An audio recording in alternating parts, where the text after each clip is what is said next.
Good morning, everybody. Well, that's a look at the snow that we got.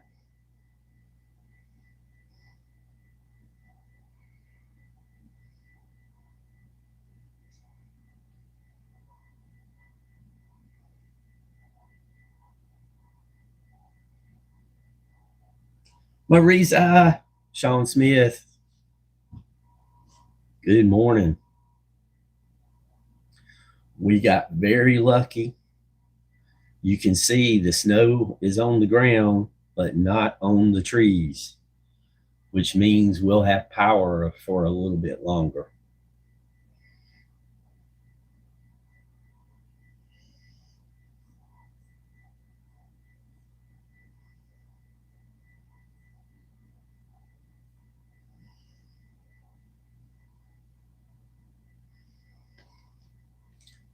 And having power is kind of a good thing. The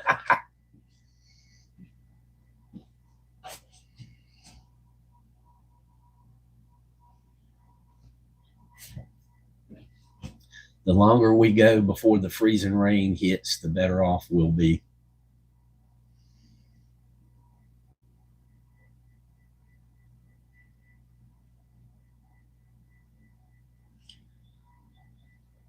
But it's kind of fun watching the weather forecast because they got their people stationed all around, and the first thing they say is, "Don't go out driving," but they're out every place doing a live video.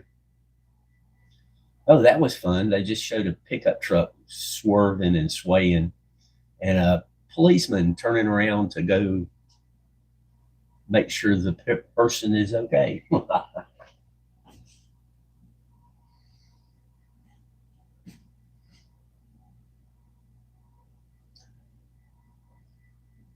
It is so nice to see you guys this morning. I hope you're having a great day, that you're safe and warm wherever you might be.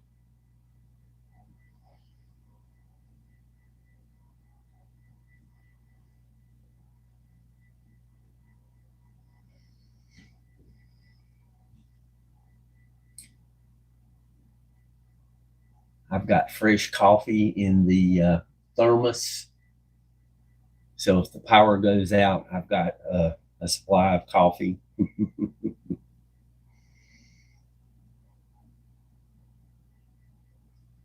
So we didn't get the ice and we didn't get the snow, but it kind of looks nice on the ground out there.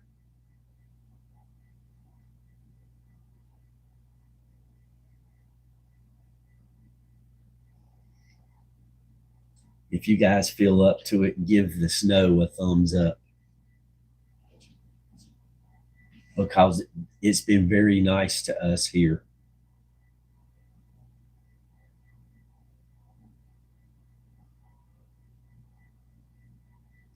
Sharon, good afternoon.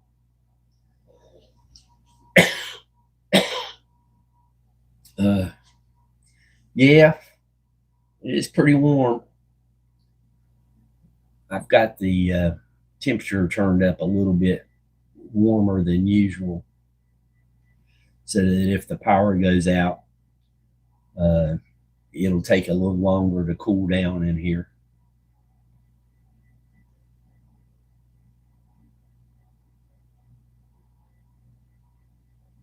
And I had a thermos, Sharon, I had a thermos of coffee in case the power went out. I'd have some coffee this morning. Well, since we still got power, I was able to put on a pot of coffee, but start drinking out of the thermos straight away. And then replenish the thermos after I was done. So if the power goes out between now and tomorrow morning, I'll have coffee tomorrow morning.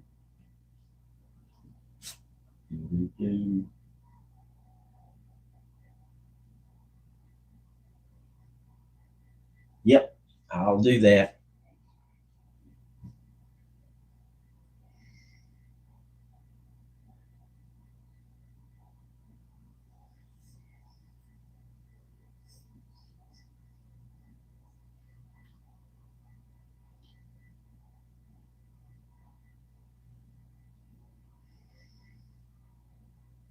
John P. Good afternoon, John.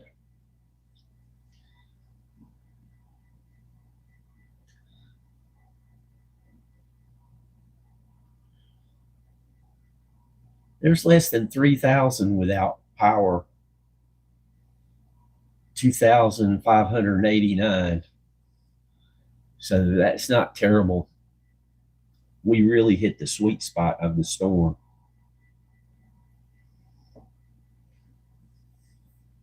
We get to see a little snow, but we don't have too much damage yet. But it's not over. The freezing rain's moving in, and we're going to have almost 24 hours of that, depending on how fast it gets here.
Always safety first. I got a full tank of gas and as prepared as I can be.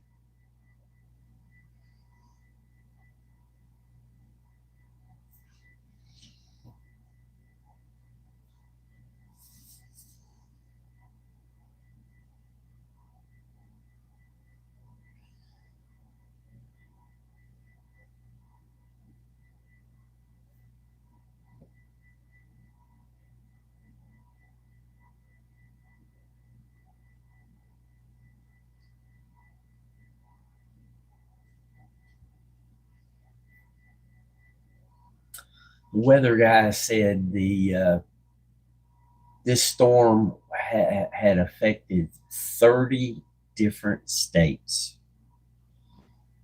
That's how big it is.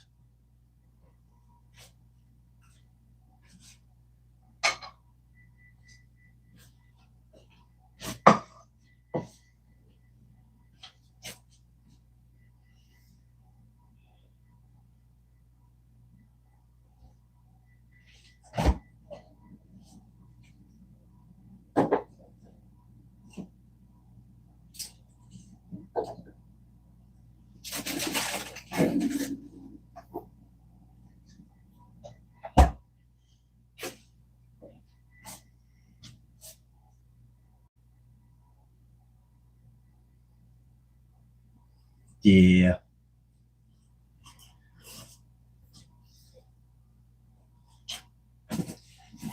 We're not going to be warm enough to have much rain.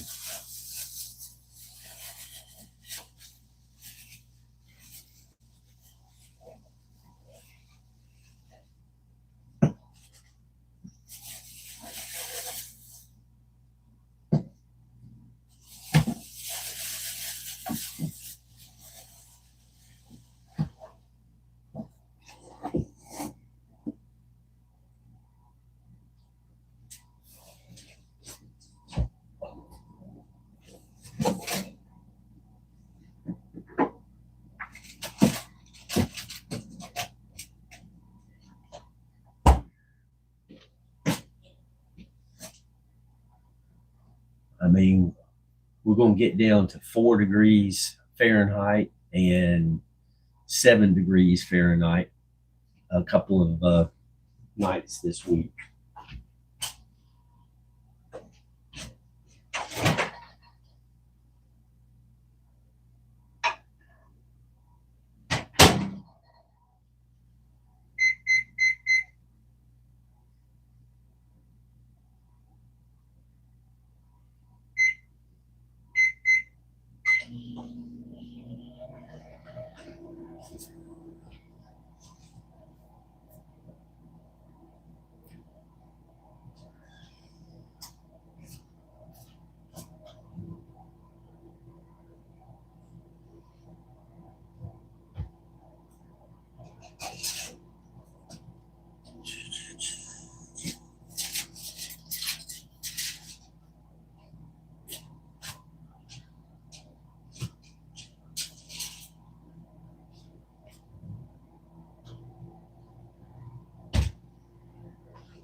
Sorry for the background noise, but I'm hungry.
Sharon, I would think if anybody had snow, it would be you.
Margie,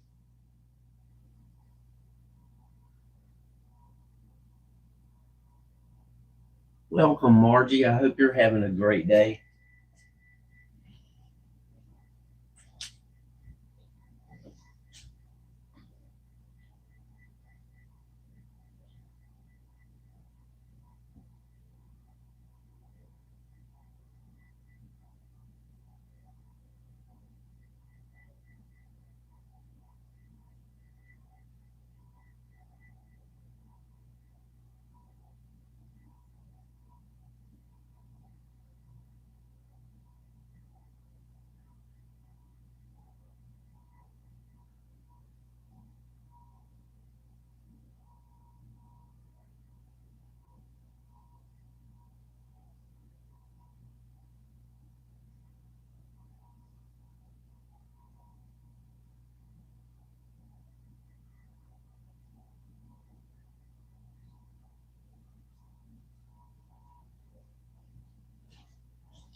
We might get up to 0 Celsius at sunset today.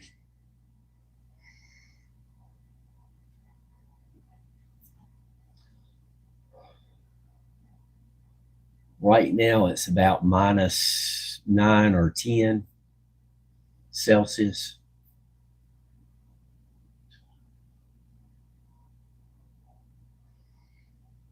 I think it's -10. Hey, it's 7:32 in the morning, and I'm having to do math in my head. Takes me a minute.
I don't remember the last time I saw Margie in chat.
I remember now. Margie likes to put the hey Val, good morning.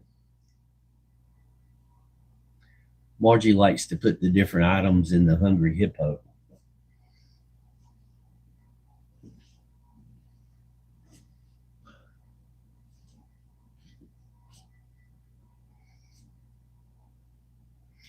Val, I hope you're having a good start to your day.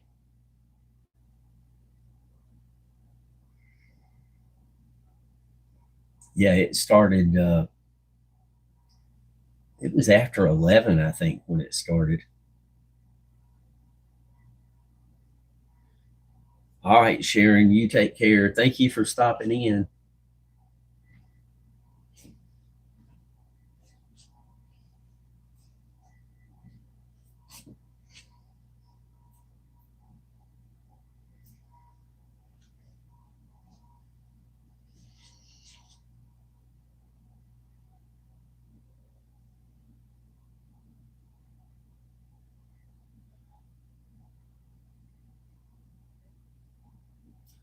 I'm right on that line. I'm watching the weather. I'm right on the line between snowy and icy.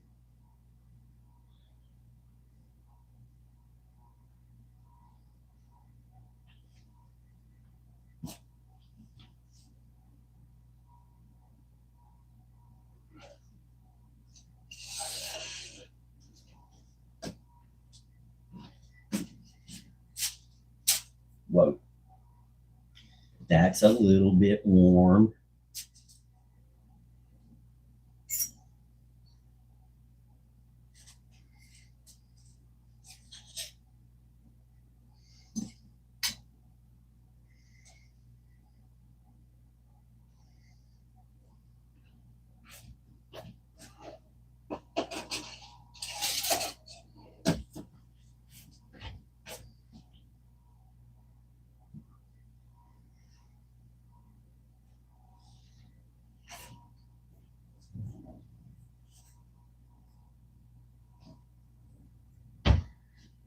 Val, how's the weather up there? Are you going to be able to get out and about today, or are you going to hunker down at home?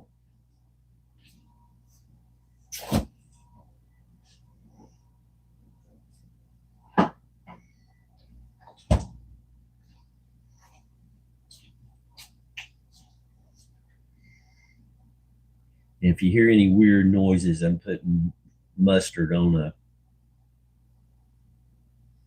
my morning snack.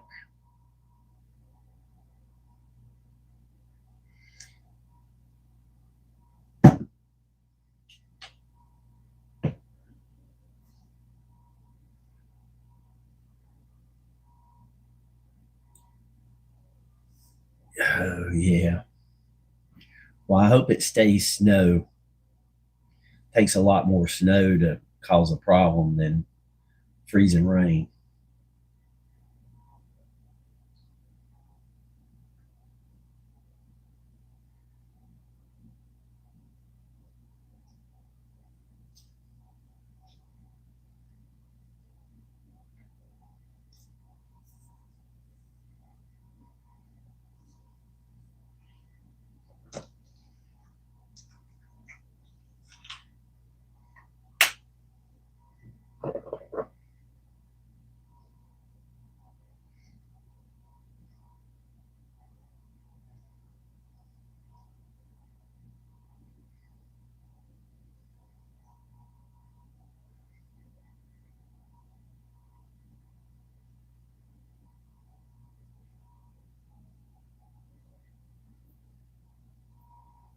Well, the longer we go without losing power, the better it's going to be.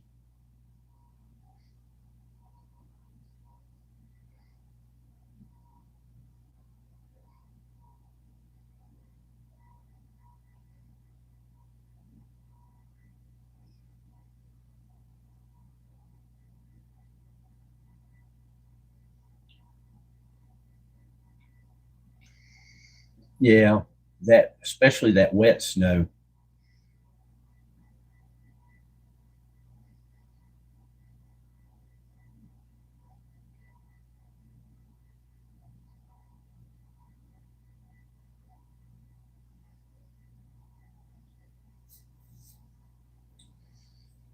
They're saying that here we've got 4 inches, but there's not 4 inches on the ground here.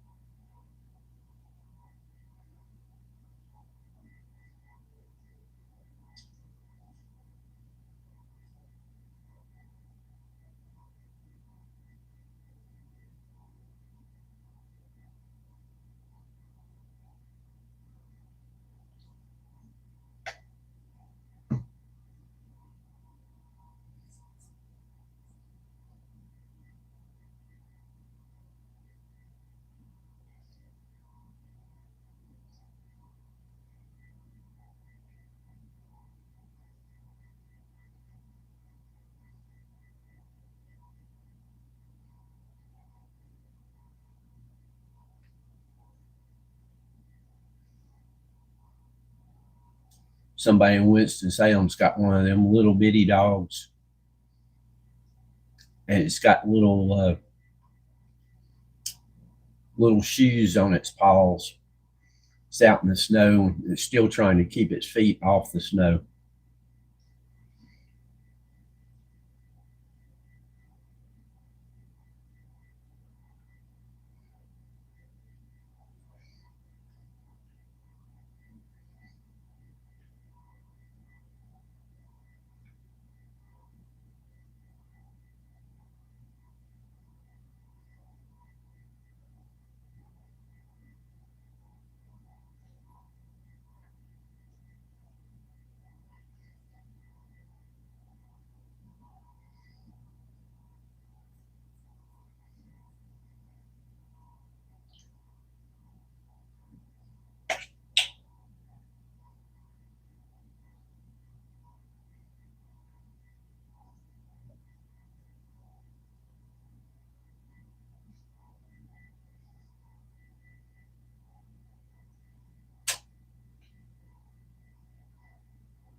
These are perfect conditions for people who have the sleds with the metal runners.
Yeah, the tree got lucky. None of the snow or ice stuck to it. But we got a little white on the ground.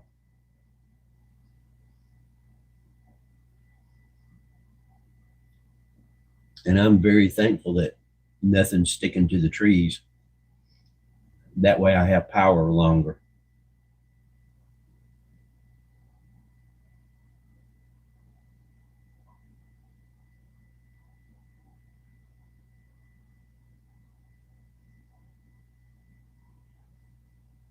Oh man. Around here, we never really used the inner tubes very much on snow, but we would certainly float down the river on them.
Thanks, John P.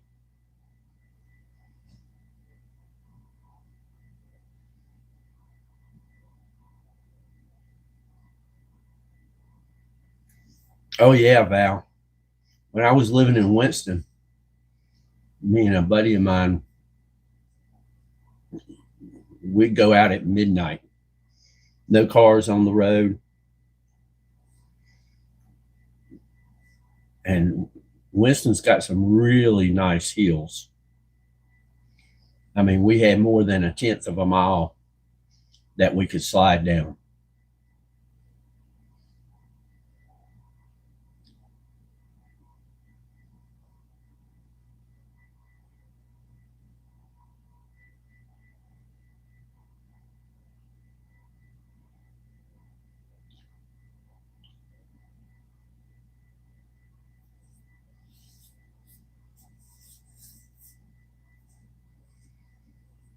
Yeah, it's very little snow, John.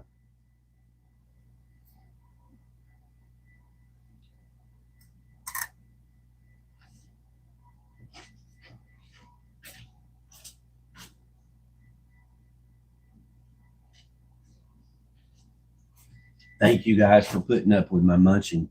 I was very hungry.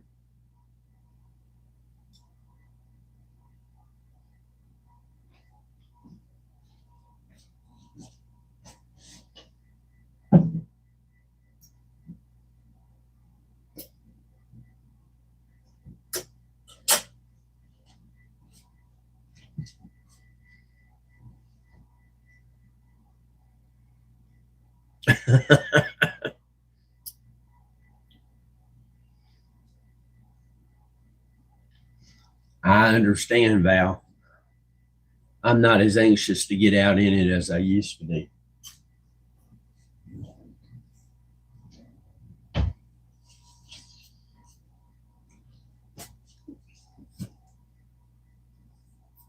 Even if I was in my even 50s. I mean, not that long ago, I would get bundled up and go out and explore walking around. But this stuff, even with four-wheel drive, unless you got chains, you're going to hit trouble. Chains or studs on the tires.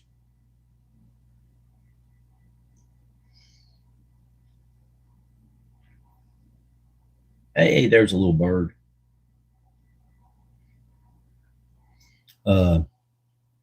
Yeah, hailstorms around here usually damage roofs on houses, and if your car is parked out in it, not under some kind of shelter, it can cause some serious stuff there.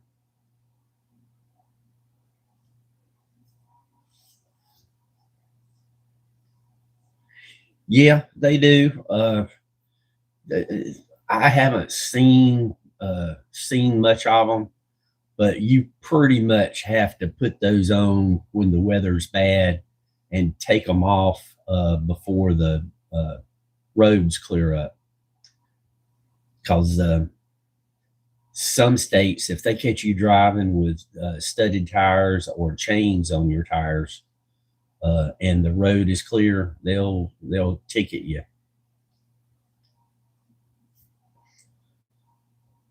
But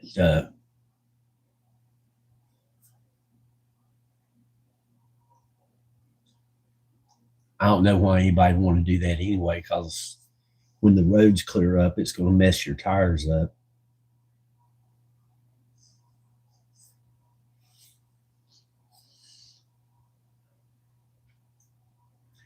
I've been caught in this much snow driving a school bus. Not the most of fun times.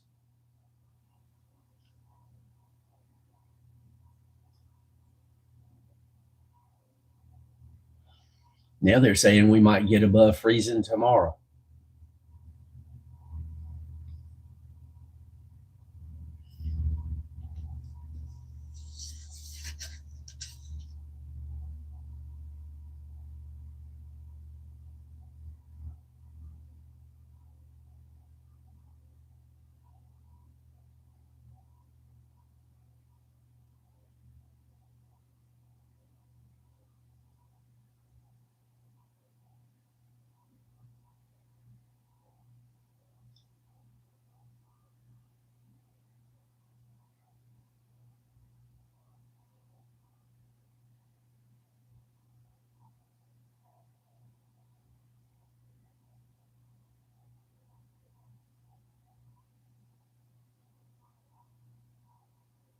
Yeah, I had to look it up.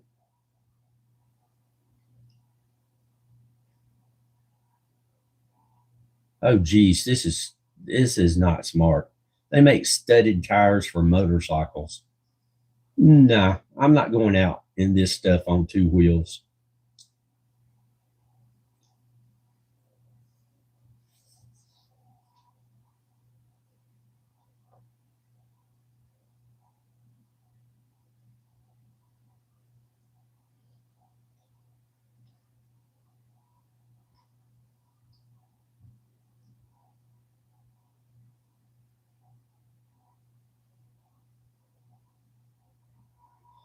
Yep. Some of my friends that ride motorcycles, they're more dedicated than me. The sun has to be out in 50 degrees for me to go down the road at 60 miles an hour. And we were having a Halloween party at a friend's place in Virginia, and it was like 35 degrees outside. And I hear the motorcycles coming, and four of my friends ride up, and they got on vest, and that's no coat, no shirt, just vest. Thank goodness they had on long pants and boots, but that's just crazy.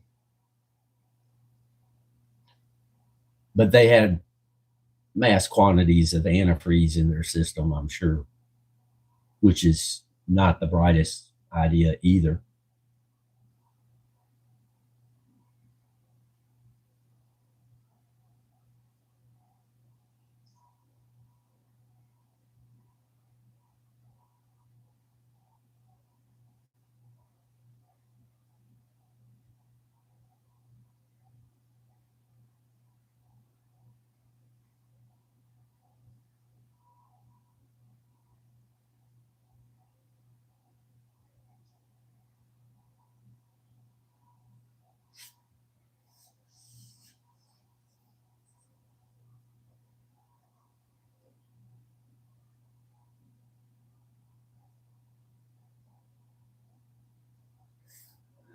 Uh, I've ridden through tunnels. The Blue Ridge Parkway has several tunnels, and I've ridden through them on motorcycle, but and cars. But if you're talking about the Bay Bridge Tunnel, I've only gone across it in a car, or the tunnel that goes from Virginia to Maryland.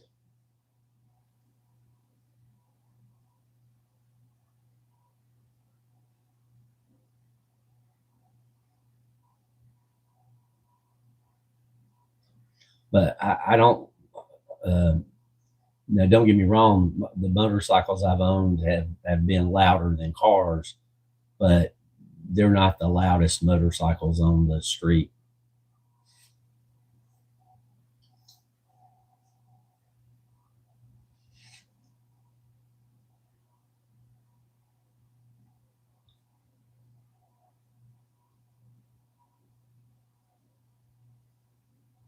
Oh no, no, they are loud, but no, I don't own those because when I was buying my first motorcycle for the street, um, I'd been riding Yamahas on the trails, but I didn't find a Yamaha street bike that I really liked. I had like a dual sport, so I could ride on the road to get to the trail and then ride on the trail. But when I went to get one for just the road, I got a Honda,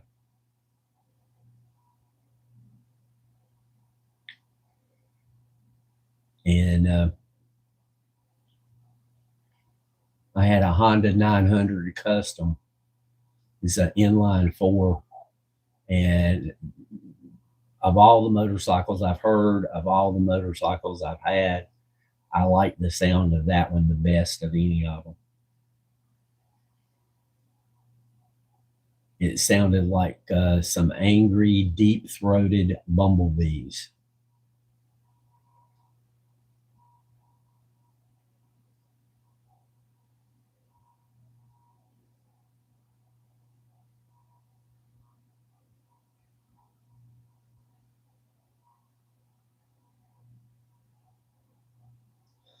But at back at that time, AMF, the company that makes bowling balls, they owned Harley, and their quality was not that good.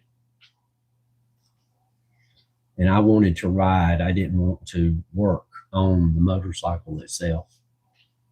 So,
right now, it's not really doing anything here.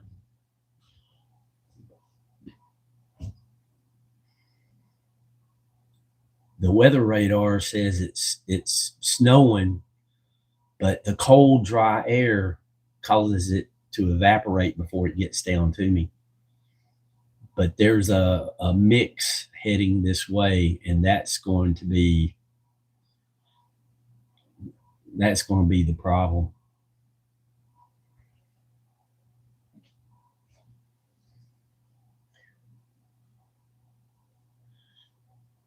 But we got the best scenario. I mean, they said we could get 22 inches of snow.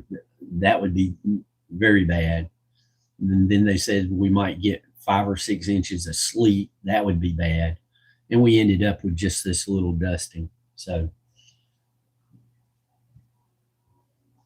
with the air temperature and the moisture coming up from the south, I think we got about as lucky as we can get.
You're saying the wind chill right now is 6 Fahrenheit.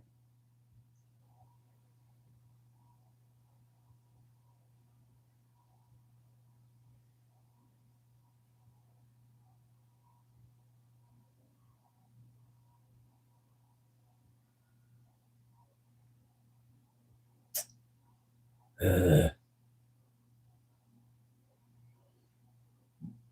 they're saying after the freezing rain late this afternoon, Monday it's going to be cold and windy, which means that the freezing rain stuck to the tree limbs gets hit by windy conditions. That means they're going to fall.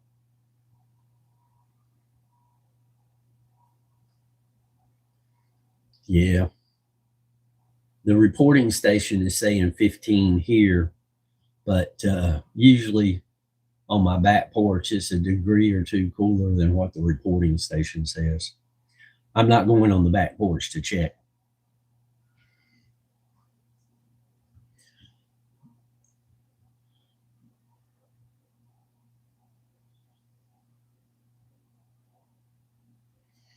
I'm going to keep it as warm in here as possible in case the power does go out.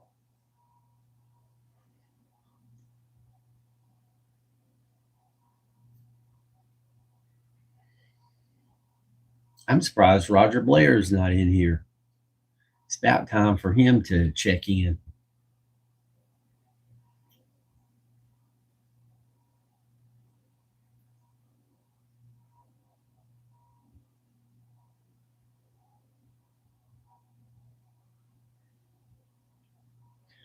Well, the reporting stations are closer to town, and pavement and buildings heats up and holds the heat a little bit.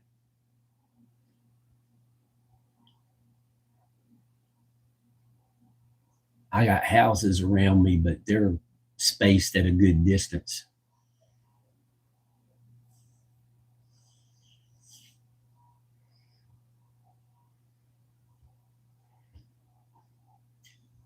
And I'm not at the top of the hill, but I'm close to the top, which means there's nothing to break the wind.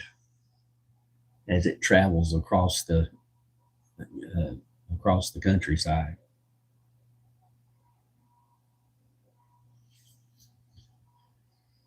But one thing for sure, with it this cold, this long, when the roads clear up, I should be able to get some good video.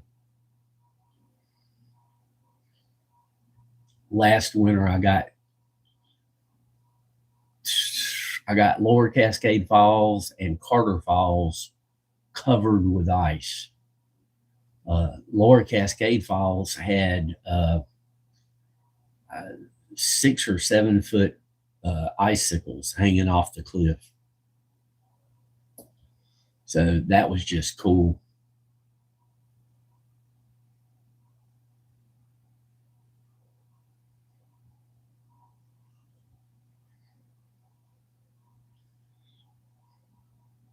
Yeah, I posted 2 videos of that. I did 20 some minute, I think, and then I did one that was just under 3 hours for people who wanted to use it to meditate or anything like that for relaxation.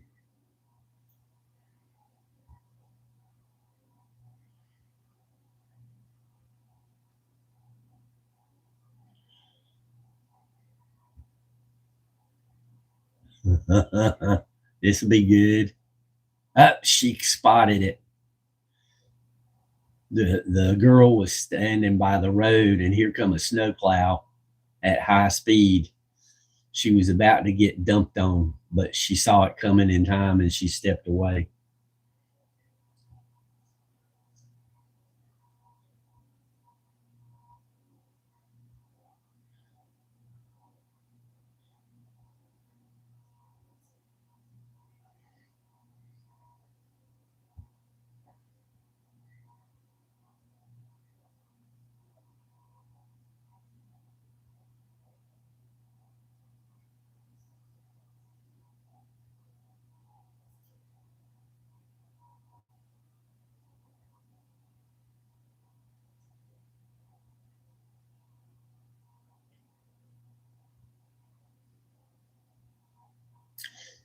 And I know from the weather station, she had to drive 45 minutes to get to where she's reporting from. And then they're telling people, don't get out unless you have to.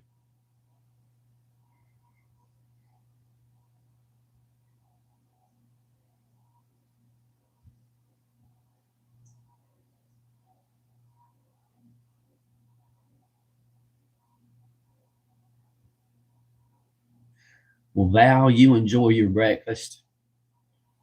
And I'll probably be around until about 9 o'clock at least. If it starts snowing, as long as the battery lasts, I'll stay live. I mean, I'm not going anywhere. The only thing I'll be doing is getting ready for next Saturday night's music channel show.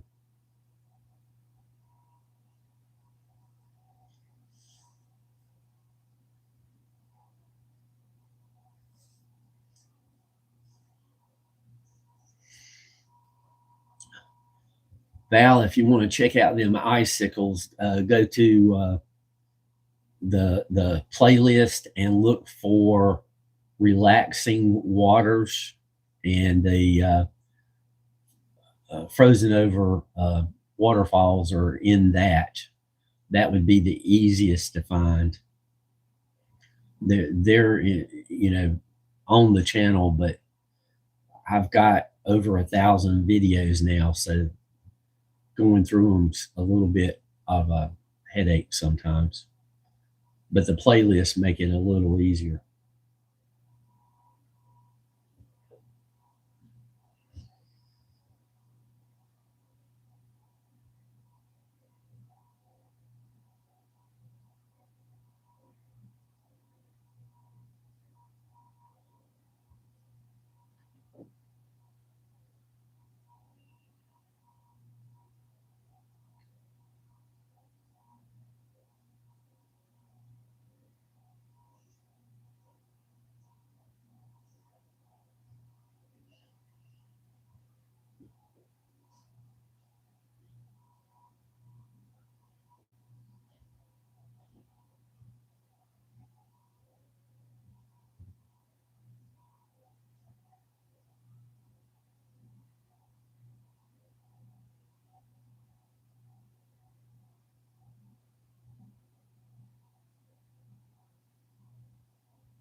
Good morning, Moggs.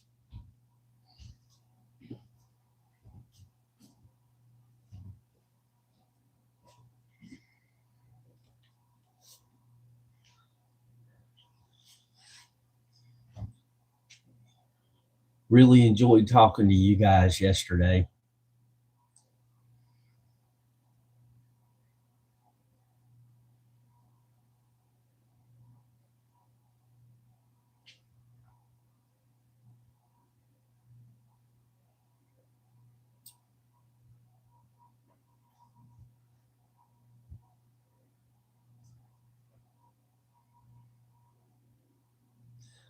I still have power.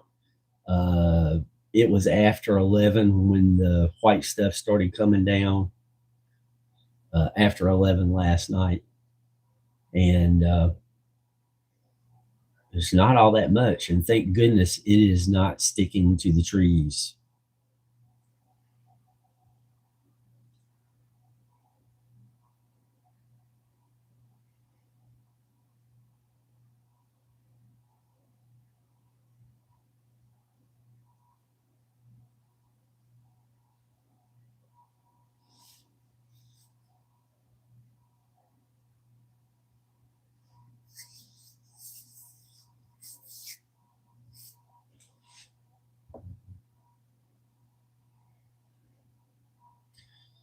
I hope you're enjoying that warm air down there.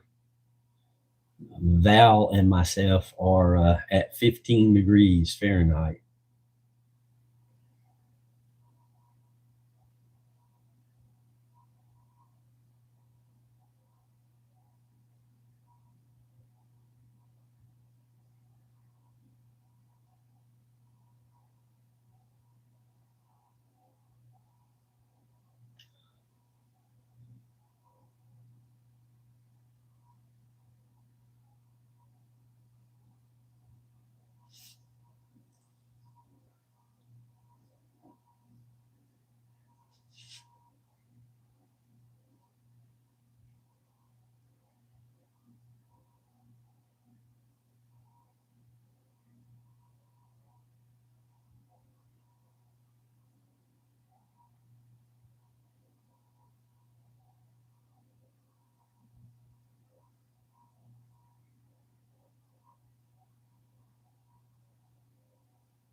John P., I think the weather might be awesome.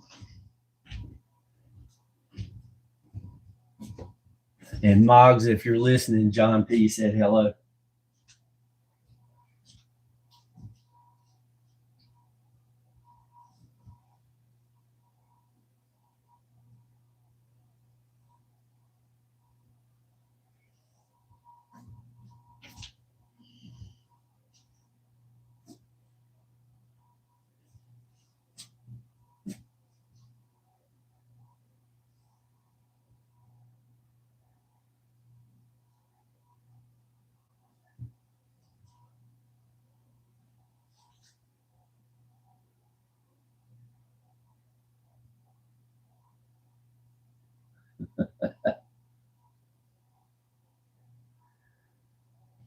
Yeah, it was great to see Christina. I haven't seen her online in a long time.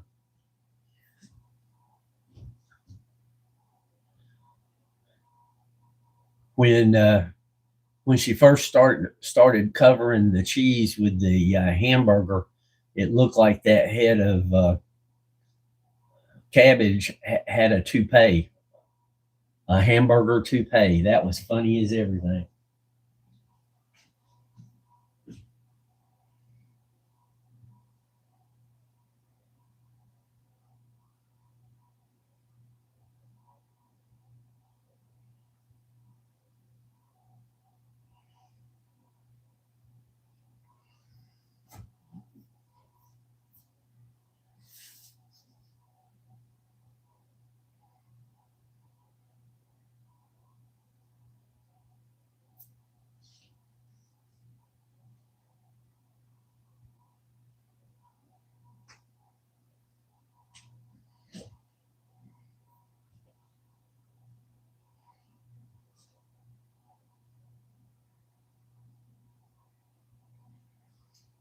Oh, I didn't either. I had to go. I got to see part of her show.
I should have done this earlier. I'm going to plug the power into the camera, so if it shakes a little bit, that's what's going on.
Stevie B, what are you doing up so early? Are the fish biting?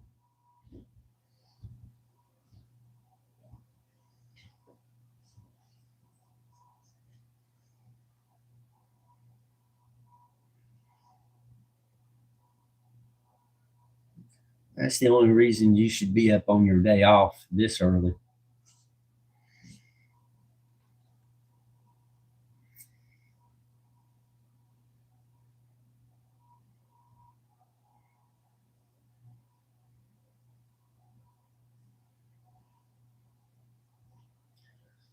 But welcome in, grab a cup of coffee.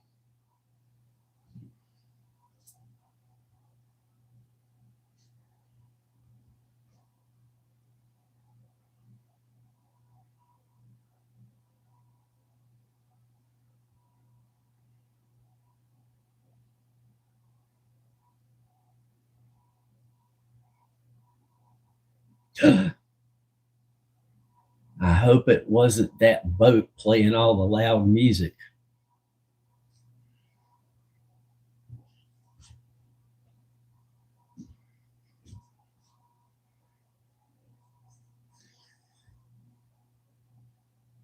Or did Moggs leave the speakers too loud and crazy old mountain man woke you up talking?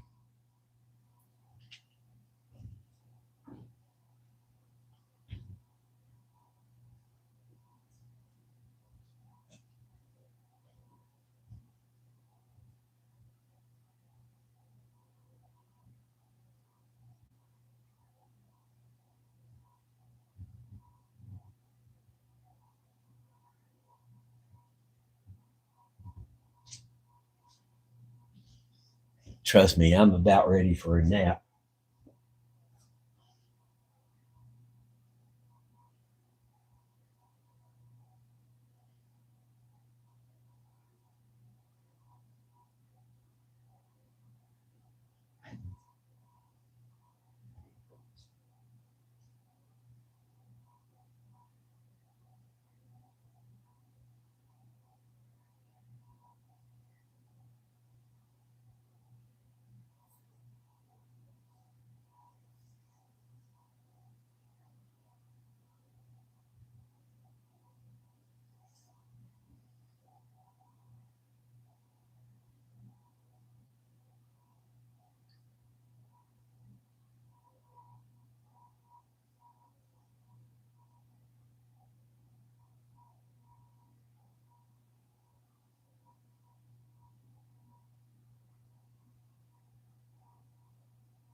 Roger Blair.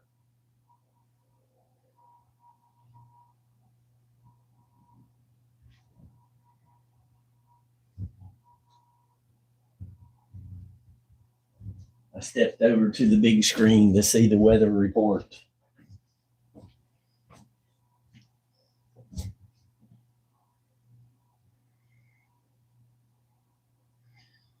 Stevie, roll over and go back to sleep. It's your day off.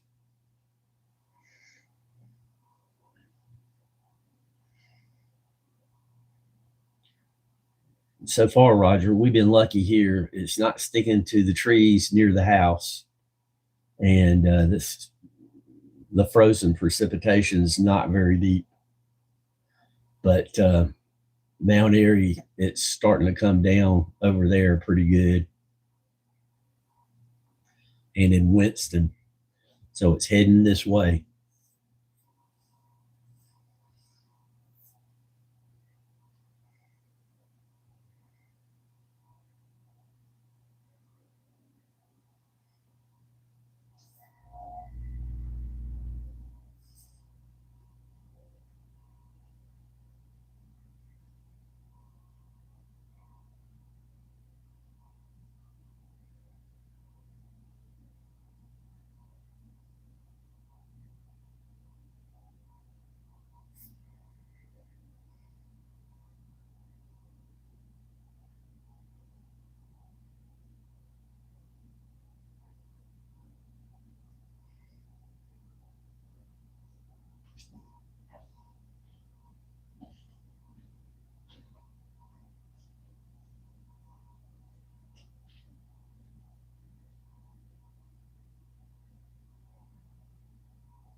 Geez, down in Greensboro, the wind chill is 0. That's unusual. Their wind chill is cooler than here.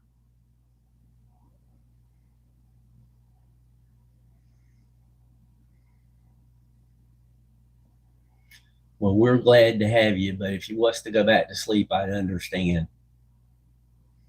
I'm having trouble staying awake right now too. I'd sleep a little while, wake up, sleep a little while, wake up.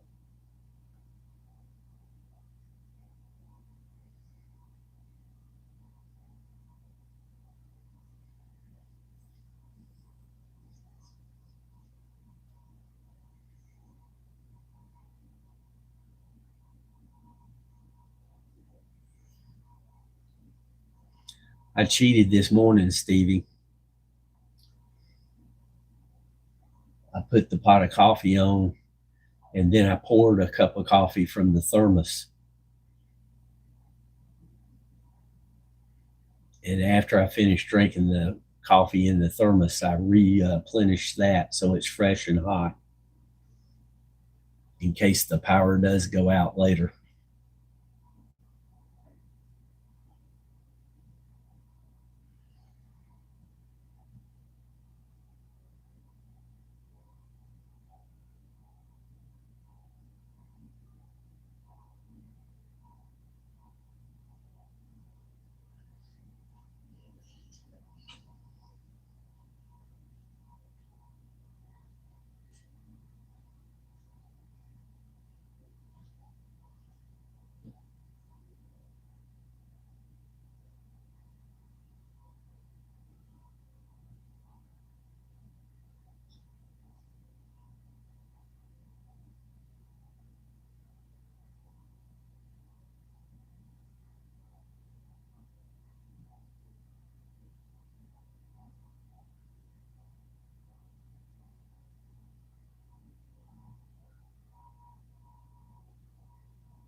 There's some fine stuff coming down now.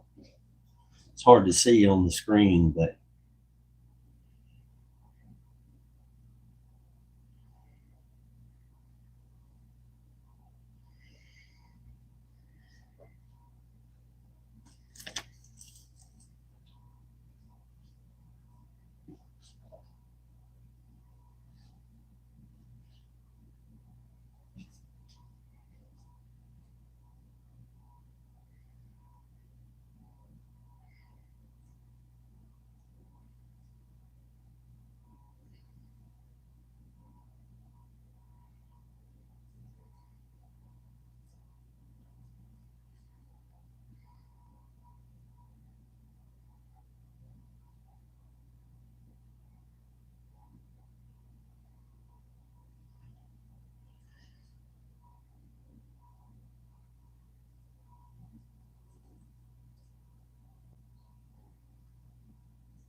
well, Roger, you're lucky.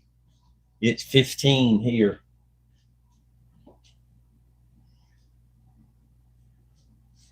and it didn't start snowing until after 11 o'clock last night. Right now, something's coming down, but you can't see it.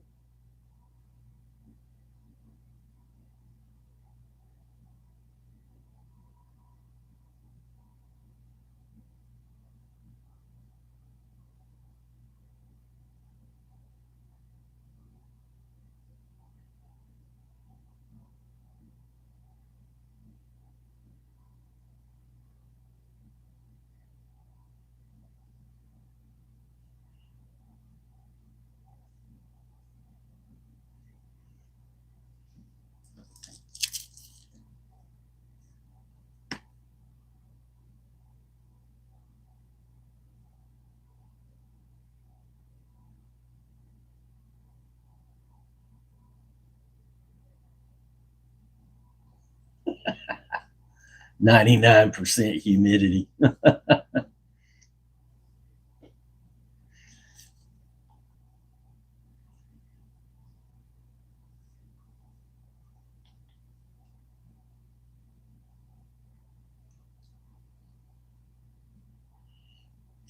Yeah, I know, Stevie. Even at 61 with 99% humidity, that's something else.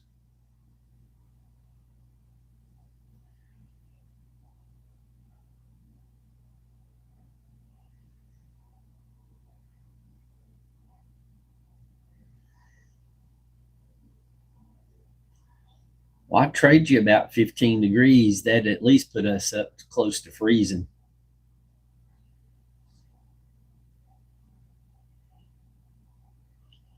Just thinking about it, it warmed us up to 16 degrees.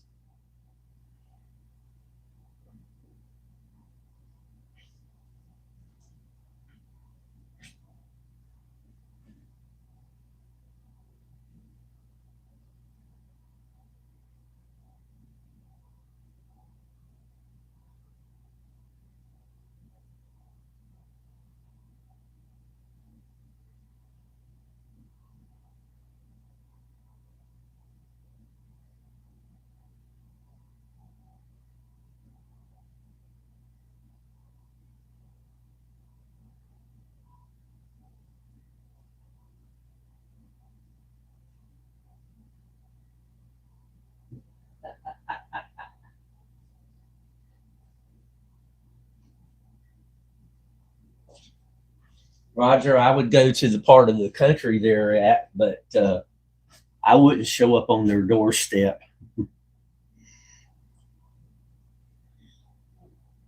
I might show up there to ask them the best place to pitch a tent. But when I was down there a few weeks ago, it was like 72, 73 degrees during the day, 50 degrees at night. And I come home to 20. That was a big change. That's out my front window. There's something really thin coming down, Mike. I I think it's changing to freezing rain, but I can't swear to it. So far, we've been lucky. Nothing's been sticking to the trees. It's just been going to the ground.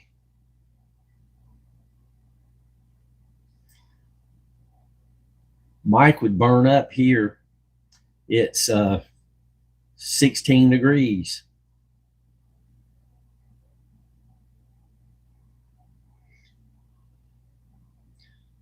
Yeah, the weatherman got it totally wrong. He went from 22 inches of snow to 5 or 6 inches of sleet, and this is what we got. They're saying I've got 4 inches of snow in my front yard, but that can't be true.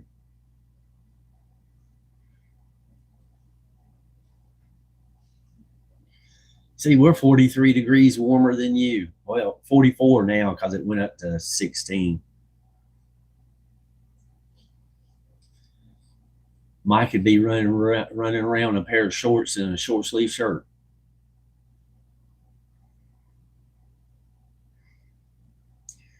scroll back a little bit, Mike, and look at what Stevie said the temperature was there. They're going to be 85 today, and right now it's 61.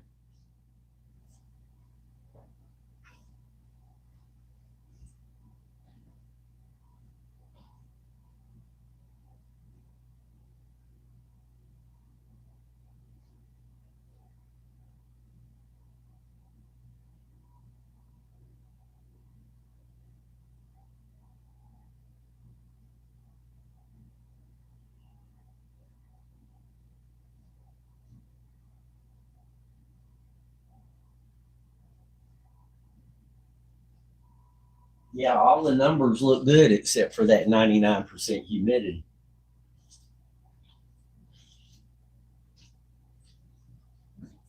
85 degrees and 99% humidity is miserable.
I'm guessing 85 is a little above normal.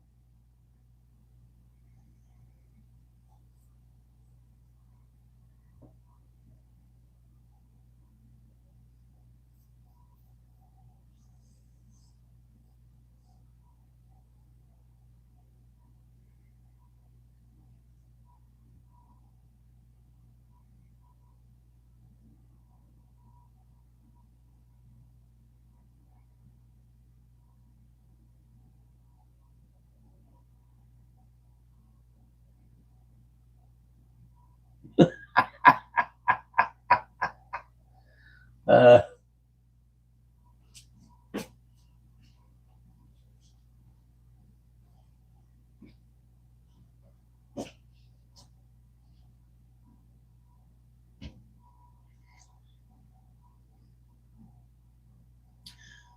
it's messing with the fish, but it's messing with you and Moggs also.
Just remember the guest/visitor rule. A guest in your home is a lot like fish. After about 2 or 3 days, they start to smell really bad.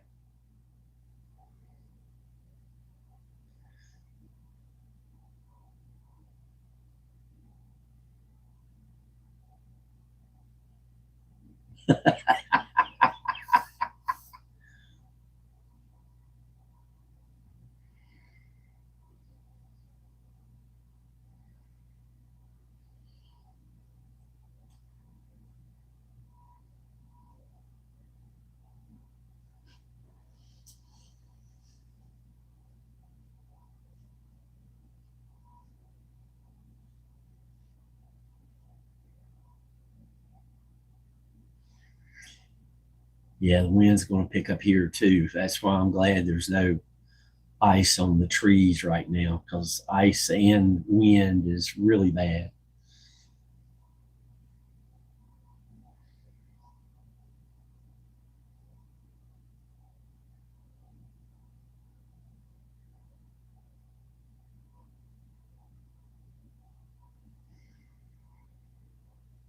Yeah, 8 o'clock to 9 o'clock. Conversation started to lull a little bit. I think I ended the show about maybe 4 minutes early, something like that.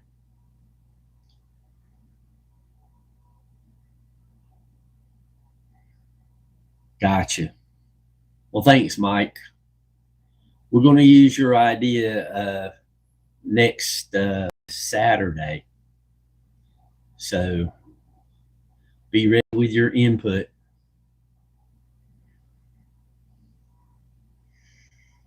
I've got a few, get things kicked off.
Thanks.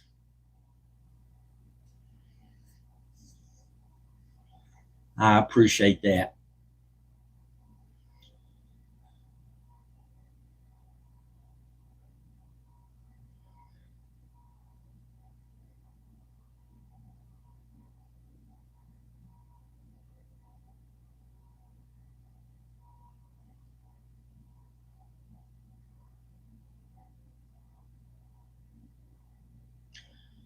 Oh, that's okay. There's always replay.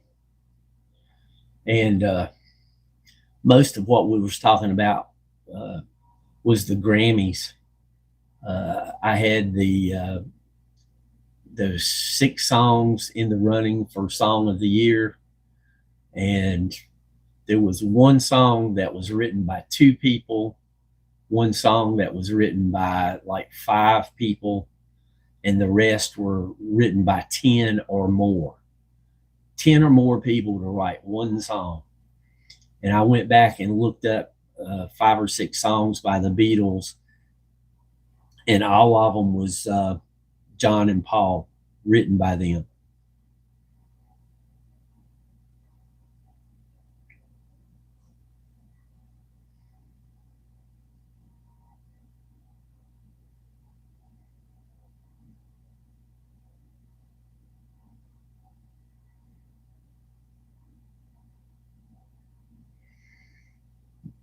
Well, we're having another one, Sharon. So you're welcome to join in with this one. We're enjoying the all this nature out my front window.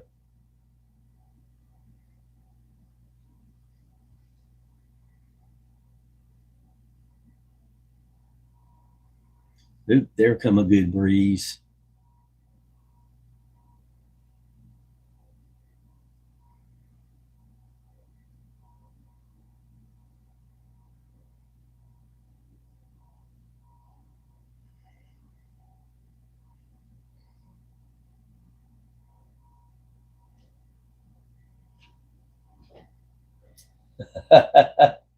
Yeah, that was the birdhouse was left over from the previous owner. I just left it there.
I had a realtor come up and tell me some little nun was asking about that house. Said her name was Kathy or something.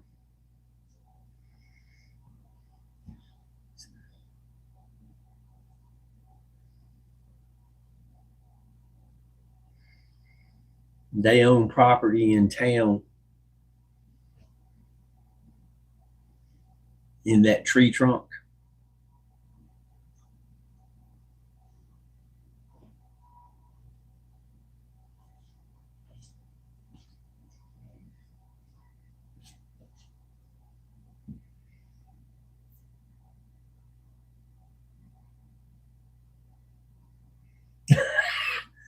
Kathy even like that more.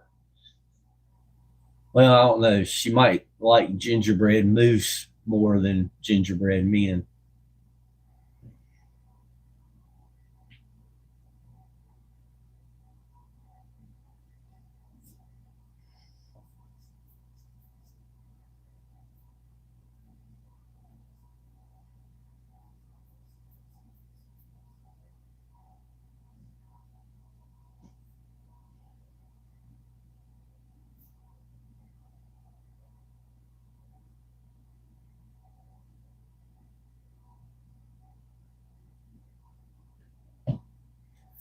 That'd be cool.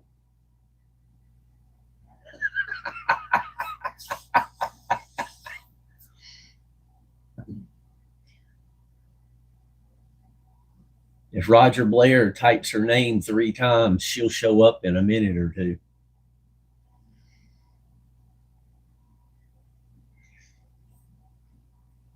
He did that Friday, and sure enough, it was like just a matter of minutes. She showed up.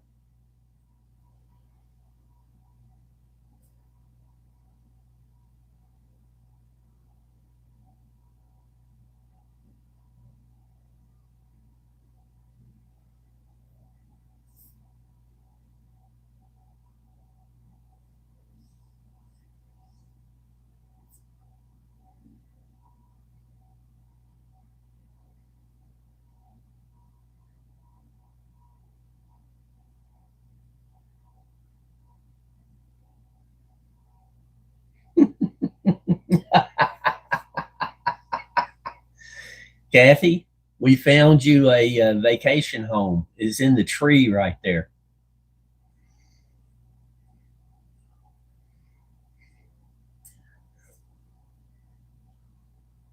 Roger has that magic touch. He says Kathy 3 times and she shows up.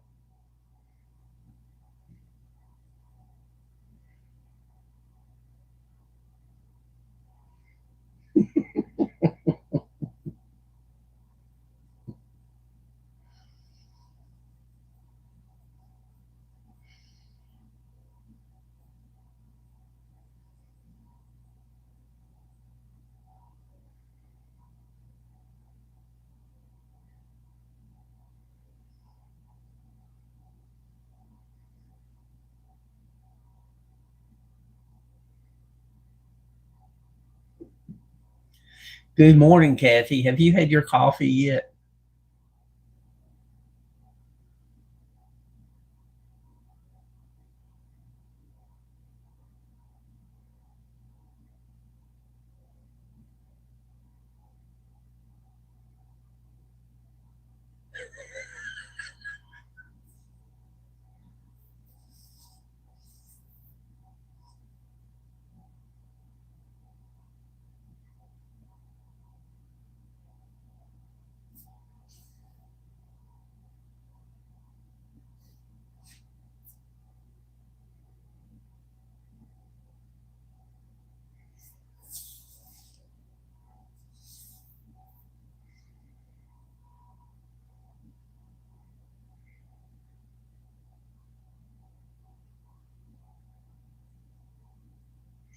It blends in. It's just above the snow line at the base of that evergreen out there.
Yeah, it kind of looks like a gingerbread man. We're taking odds. Right now, it's 3-1 that you'll eat the house before you live in it.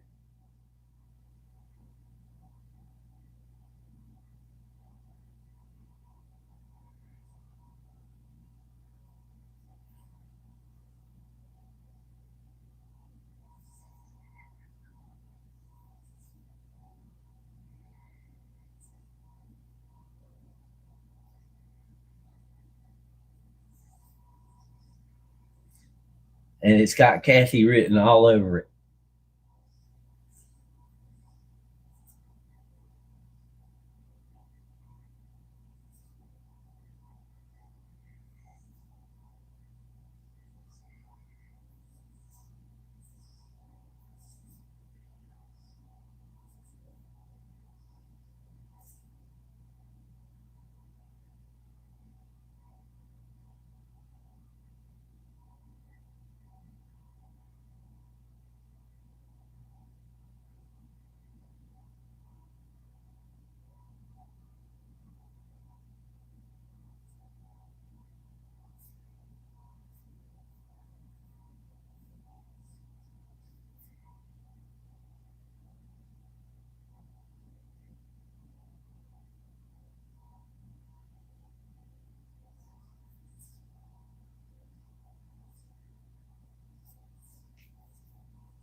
So, Kathy, excuse me, Kathy, did you hear a voice in your head when when Roger said Kathy 3 times? How is this working? He, all Roger has to do is type Kathy 3 times and you show up.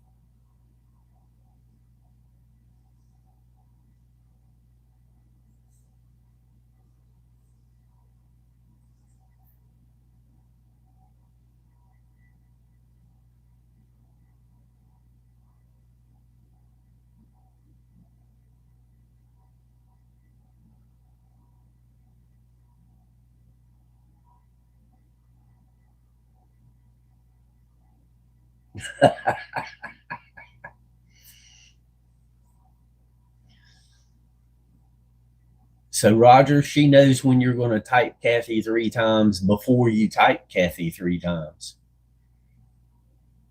That's amazing.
I got a friend that lives in Ohio, and they sent me pictures overnight of the snow there.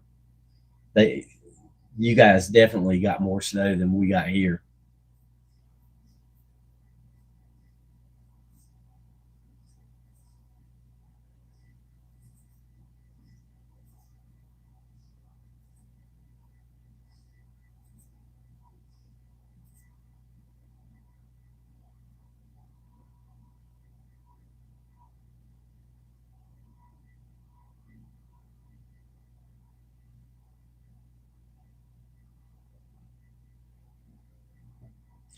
That's okay, Mike. You can go ice fishing.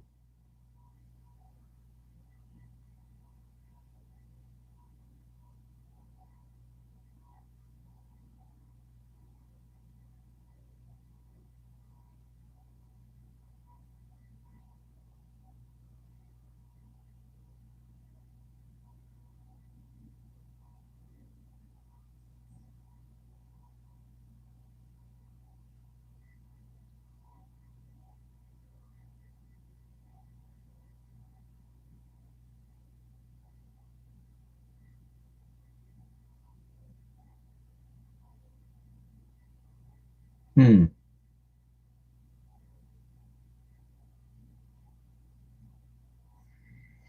She's gonna make a little one.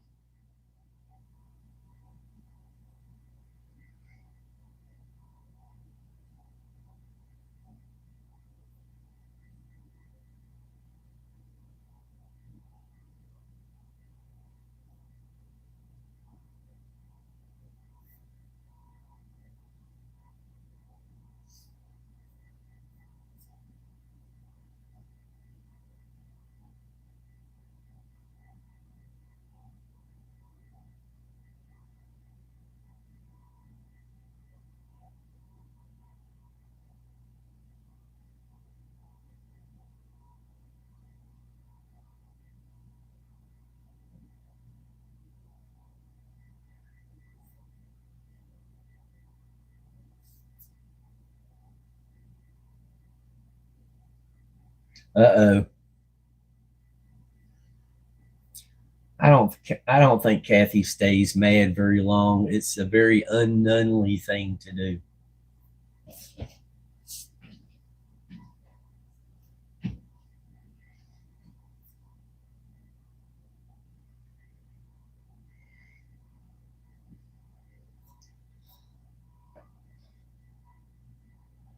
Well, we're warming up. It's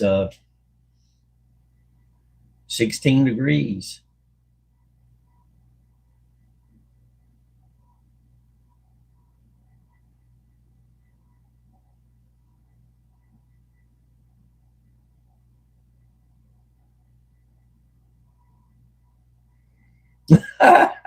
I'm not going outside.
Mr. Lee, it's the wrong kind of snow for making snowmen, and this doesn't pack.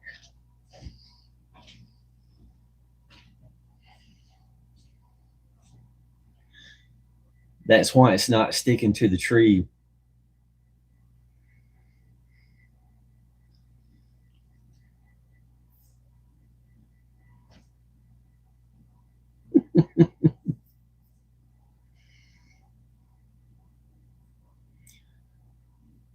There's parts of Belgium that's got some snow, I think.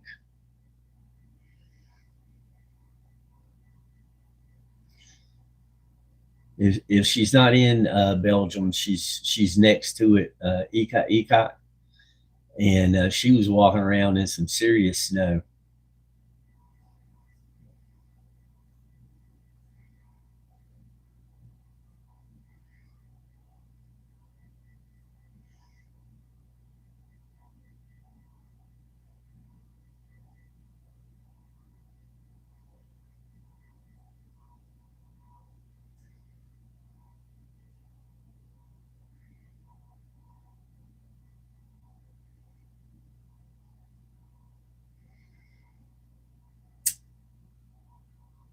Hey, moms.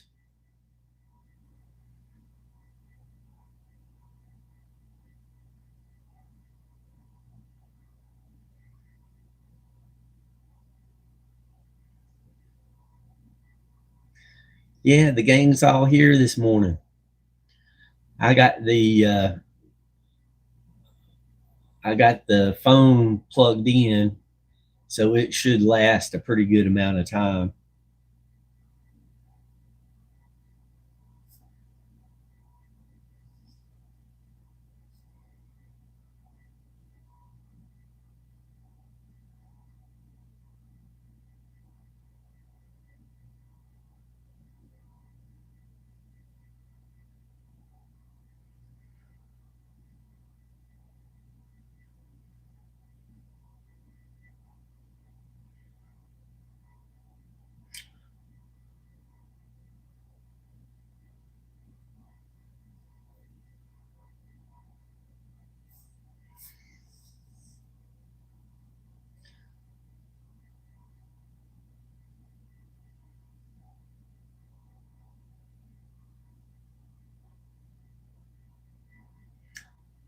I think she's in the Middle East, but I'm not sure.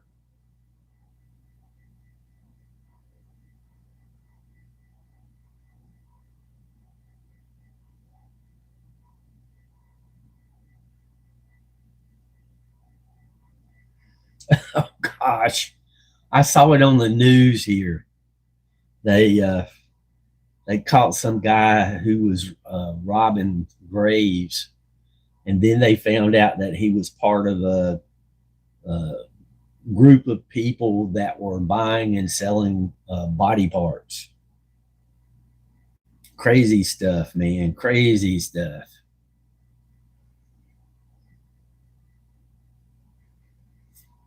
They don't know how big the group actually was. They're having to track them down.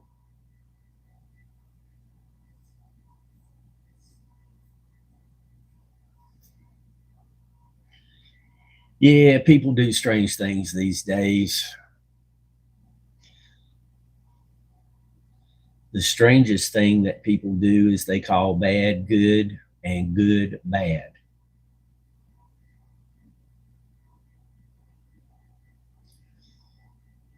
Mr. Lee, did you look into Proton Mail?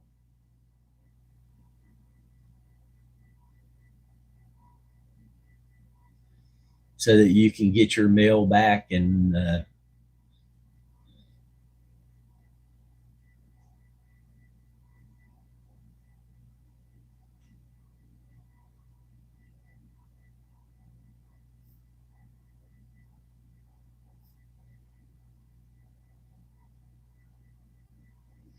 yeah, it was crazy. And I mean, some of the graves he dug up was like 200 years old.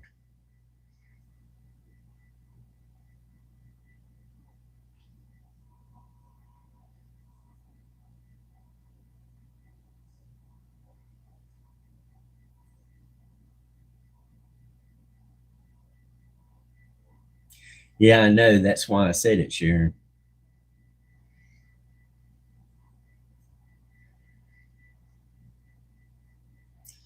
I started saying that when some guy named Michael Jackson came out with the song Bad.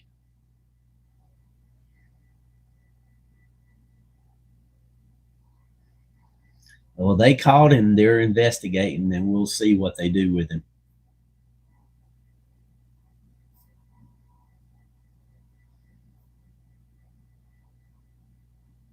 Okay.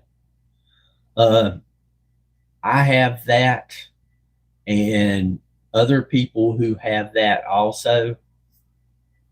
We have certain encryption available to us.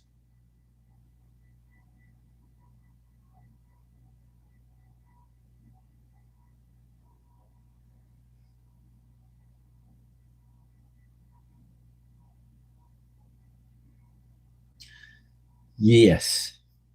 Uh, some people have that mindset. They just enjoy that topic. Other people will just do anything for money. So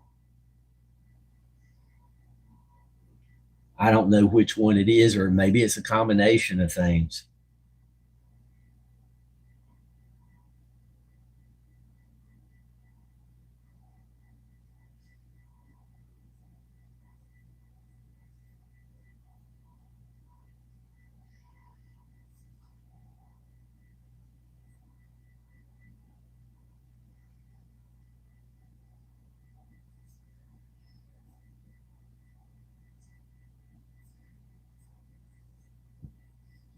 As long as you don't get a ton of emails, uh, that one does really good.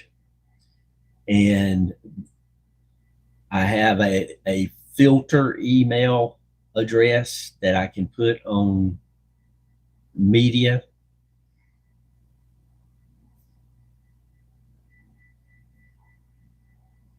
That's right, not Nightbot. I'm very appreciative of everybody who showed up today in chat.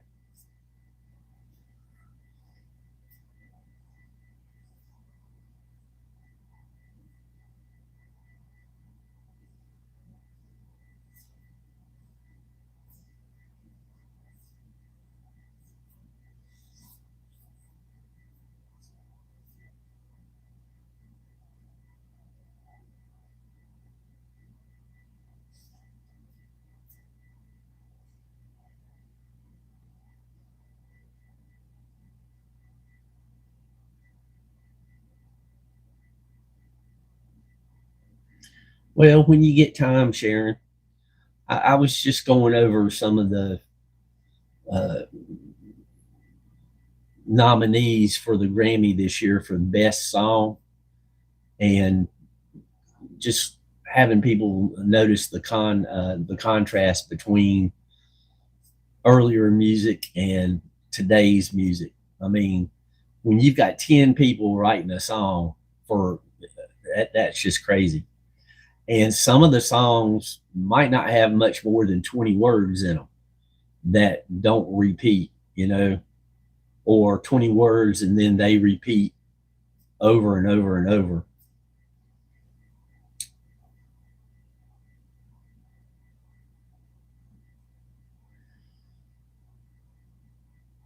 Yeah. Oh, I can't think of the girl that I watch. She's got jet black hair and super pale complexion, and she is trying to demystify morticians and funeral homes and such. And she does a real good job. Hopefully, her name will come to me before we get too far astray. And I looked up several Bob Seger songs, and the only person writing who got writing credits on his songs that I looked up was Bob Seger. So he was doing them by himself. And of course, the Eagles, it's mostly Don and Glenn, but others pitched in.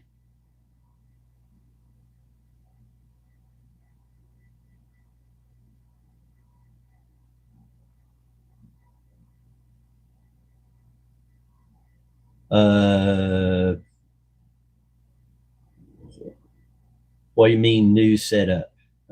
I've got the camera aimed out the front window instead of off the back porch, if that's what you're talking about. Yeah, Billie Eilish, her and her brother wrote the song from them that's in the nominations.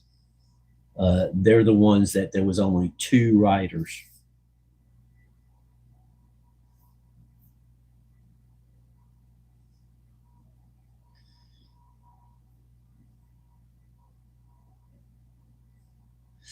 Yeah, it's cold enough outside, Mr. Lee, that I'm not going out on the back porch. I'm just aiming it out the front window.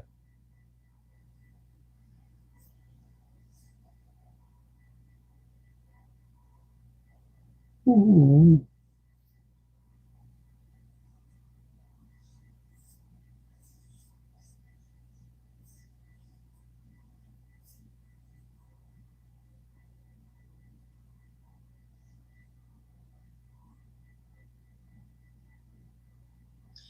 Yeah, she'll whisper three syllables or three musical notes. Her songs are very, very, in my opinion, they're very, very minimal. She doesn't sing loud. She almost mumbles, and there might be two or three notes in the whole song. Her voice doesn't go up or down.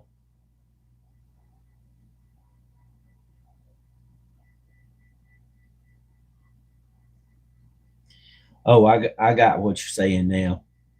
I did it. It was easy for me.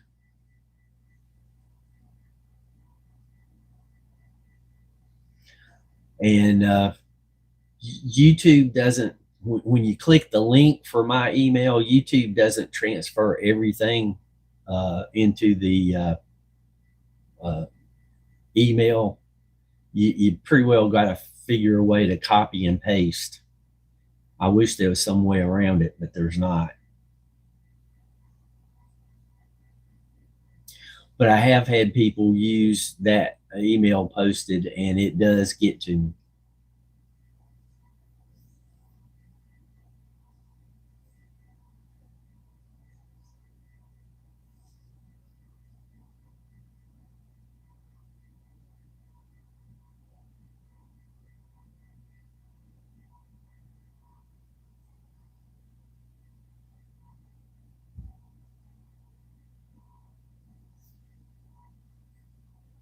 Yeah, and I know what you're saying, Mr. Lee. You've got to be a little bit, just a bit on the vague side because of location, location, location. It is 9:46 in the morning here.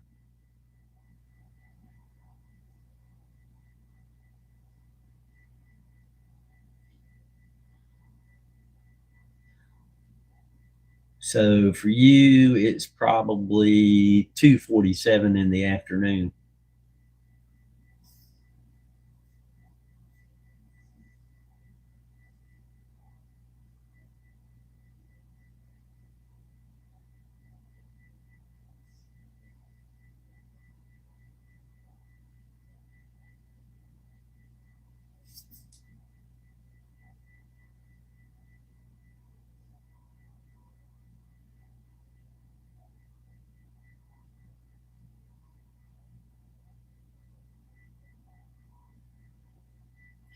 But I'm very appreciative that the freezing rain has not started coming down yet.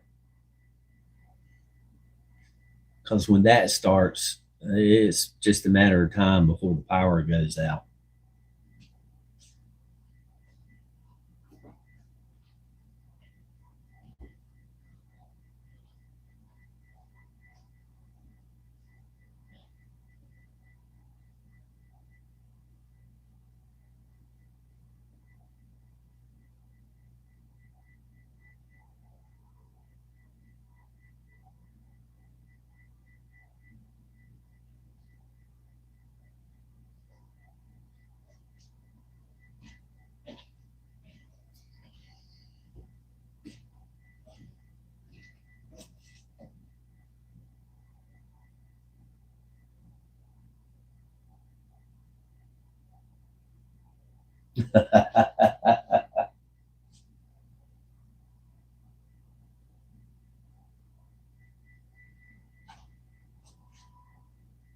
Yeah, uh, those award shows have gotten, I don't know what they've gotten. Uh, some of the groups, like the Rock and Roll Hall of Fame, I think it should be, they should change their name to the Rock and Roll Hall of Shame for their inability to put in some of the best rock stars in history.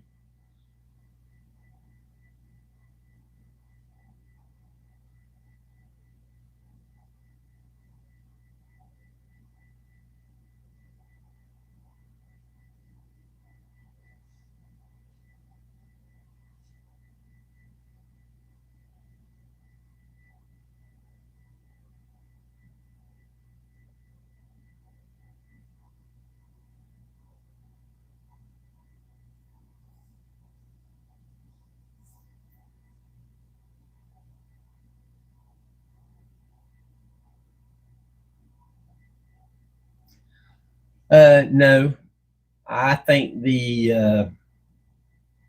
how to put this, I think the entire whistleblower setup is just so they can find out who the whistleblowers are before the information gets out. That's my opinion, and I'm sticking to it. And for me, the best possibility for disclosure is going to be Skinwalker Ranch.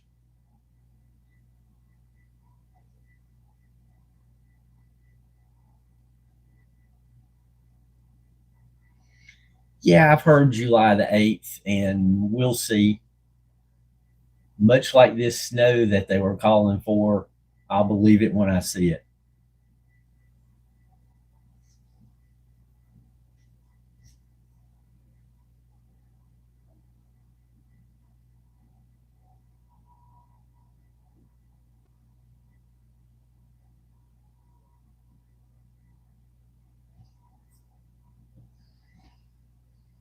So, July 8th, what's that, 6 months away?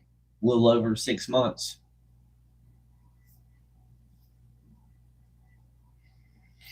The sad thing is, July 8th will be here before we know it. Uh, the reputation of the ranch goes back a lot further than this show. And so far, they've just done a good job of keeping it real. And I like a lot of the experiments that they've been doing.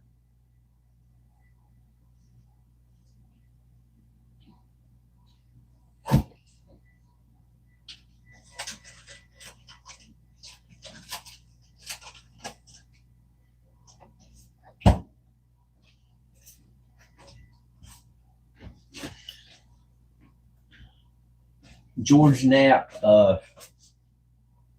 did the original book on that and kind of broke the story open.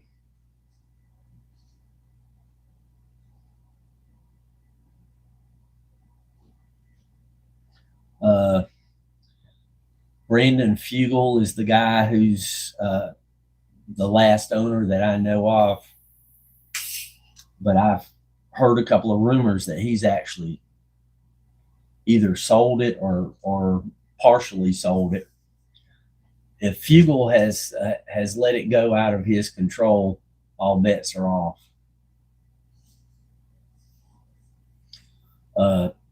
But George Knapp wrote that book, and usually George doesn't put anything out there that he can't back up.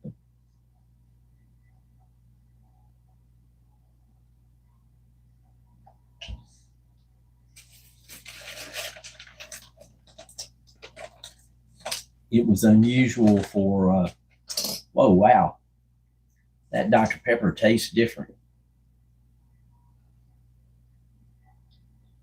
Boy, it tastes different. Ah.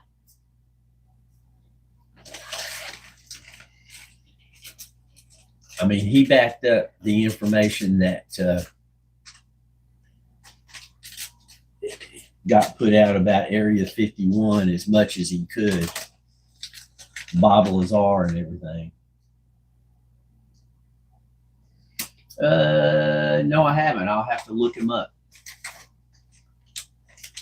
But over the years, one by one, everything that Bob Lazar talked about has pretty much proven to be true. I mean, he was talking about Element 115 in the 80s, and everybody said it doesn't exist, it can't exist. And now they've artificially made small quantities of it. Mr. Lee, I'm going to have to look up that Bledsoe character. And I like Joe Rogan. I like the format that he does his show.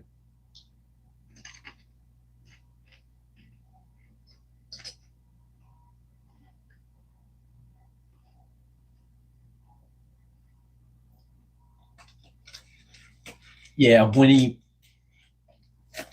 was talking about that device, the security device that he'd lay his hand on, and it would measure the length of the bones in his hand.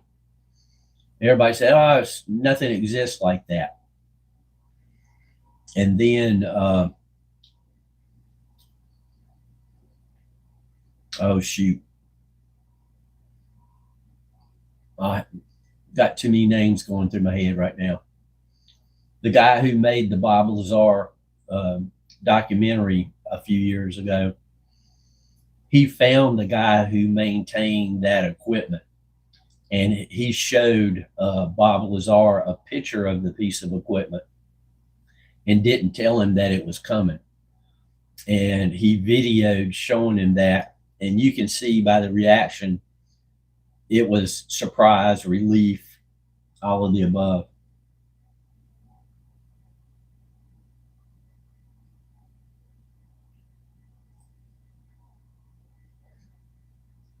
And I mean, I understand that a lot of his credentials were challenged, but the guy was making Honda Accords into jet cars, and he was in the news. So, he's no slouch.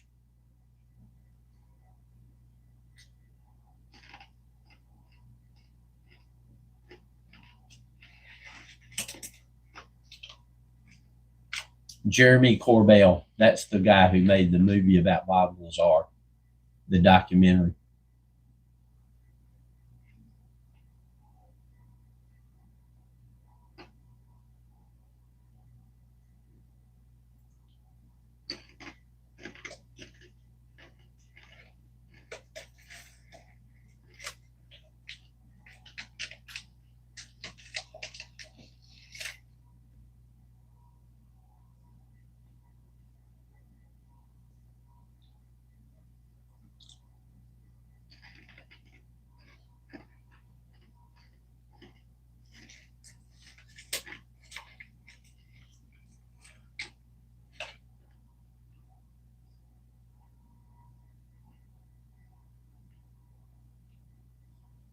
It'll be Wednesday before any trucks go by here, if they come by here.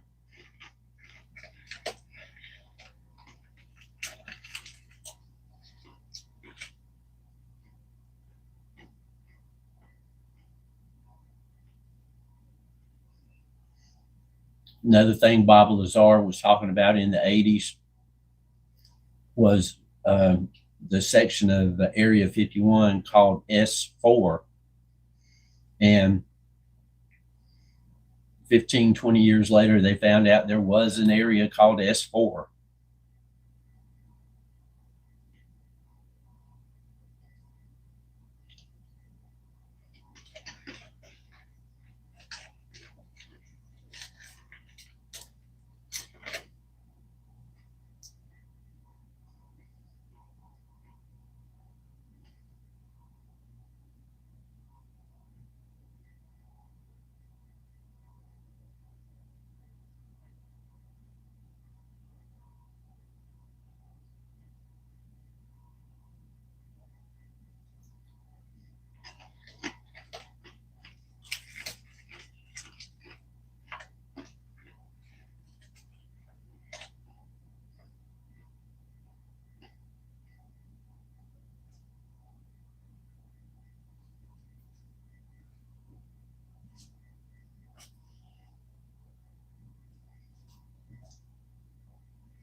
I'm going to aim this camera out the front window more often. It seems to stave off bad weather.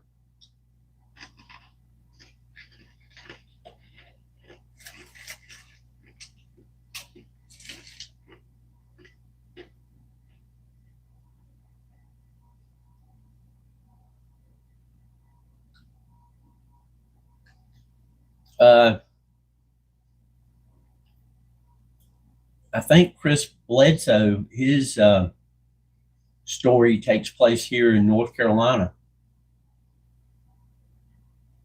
or at least part of his story. I don't remember much detail other than that. I'll have to watch the Rogan interview to refresh my memory. Remember, Mr. Lee, I'm old. I got so much useless information in my head, it's pushing the hair out.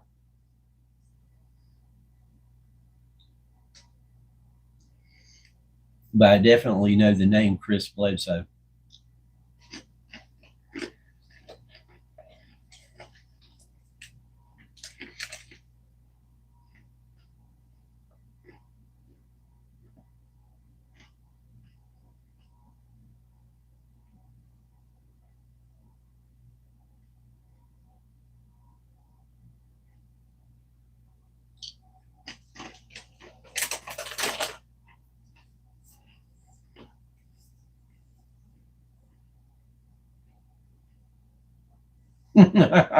I'll have to look that up.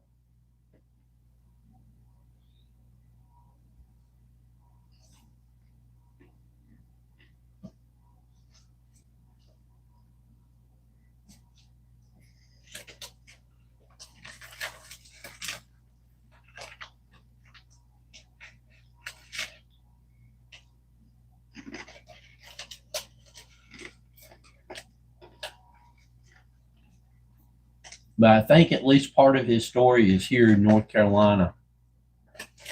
And I know several Bledsoes here. So there's a good chance they're related.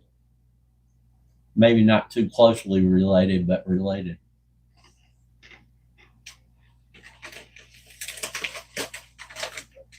It's like John Tesh, the guy from that 30-minute program, whatever it was. And he's a musical artist also. He plays classical type music on his piano. He's from here in North Carolina.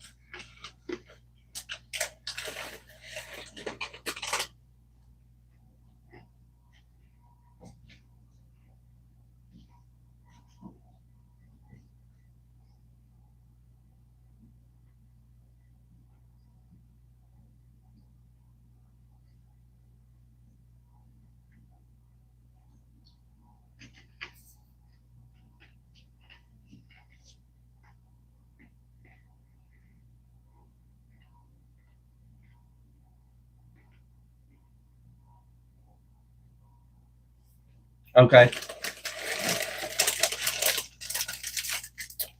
Anybody who puts a date on this second coming, I don't believe, because nobody knows the day nor the hour. The only thing we will know is the season.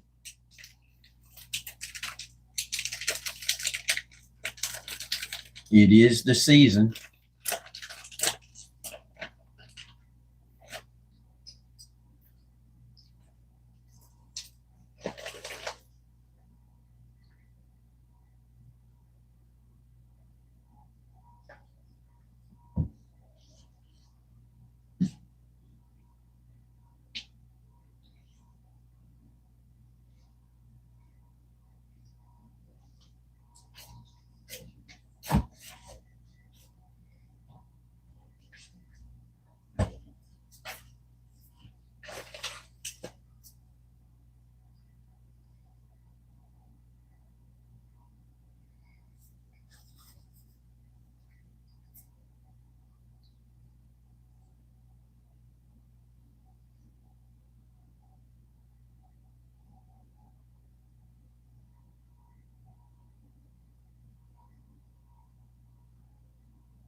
I'm going to walk over to the door and look out.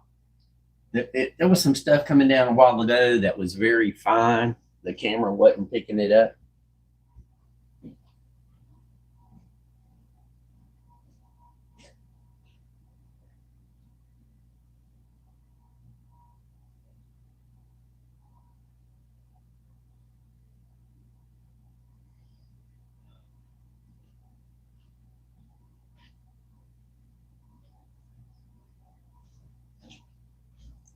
I can't really see anything, but the longer it goes without freezing rain, that's my biggest concern, because it'll gather on the limbs and power lines, and we'll have issues.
Well, it comes down as rain, but immediately as it hits, it turns to ice.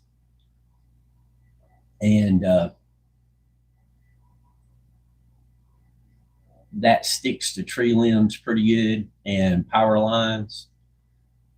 And supposedly a quarter inch of ice can cause tree limbs to come down, which will cause power lines to come down.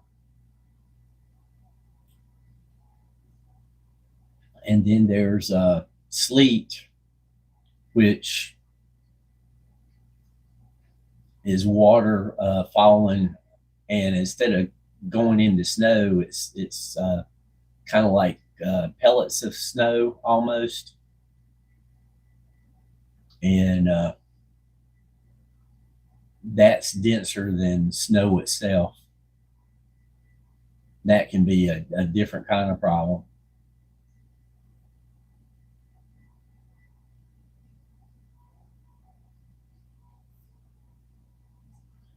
Freezing rain is about the worst, because it sticks this tree limbs, and if it's not coming down too fast, or if it's cold enough, it builds up fast.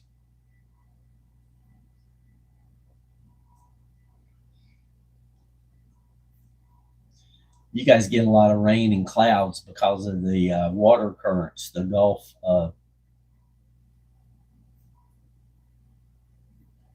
that flow up out of the Gulf of America toward the Gulf Stream, that is.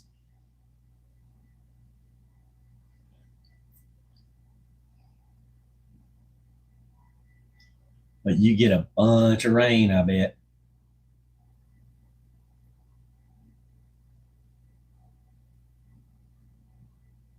Yep. That's because the Gulf Stream is bringing all that warm water straight up off the western coast of the UK.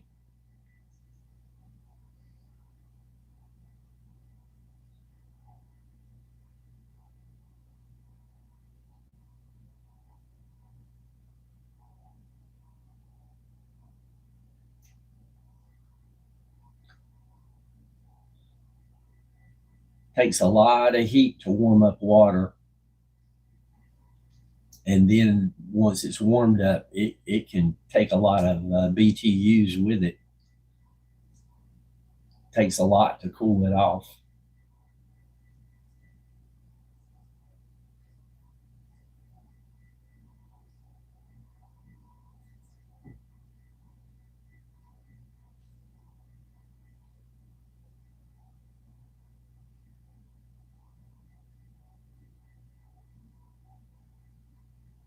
Yep.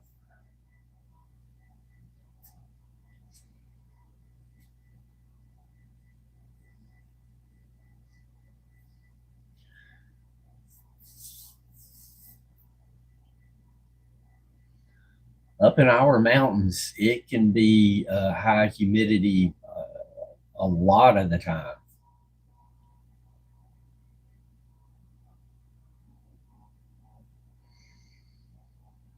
They don't call it the Smoky Mountains because something's always burning.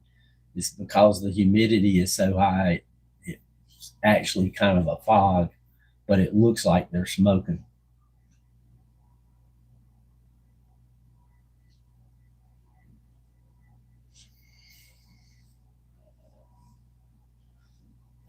When I was hiking Linville Falls and doing that video, it was 69 degrees and the humidity was 100%, and I was burning up.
Oh yeah, mold is a bad thing for human beings.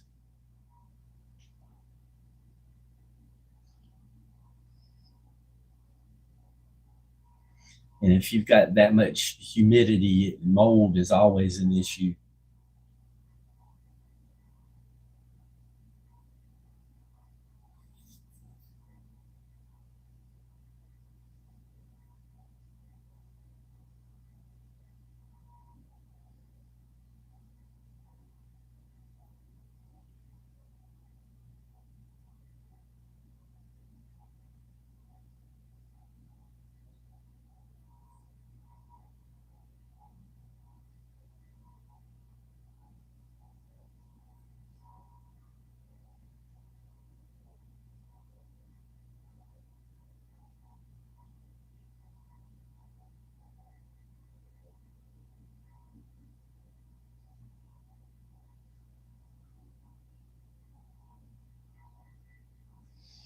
Yeah, and that's the worst kind.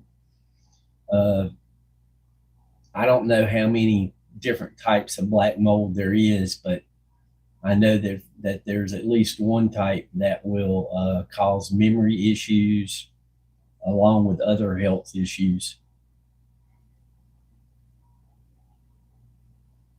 That's a scary thing that you could have something growing in your walls that would affect your memory,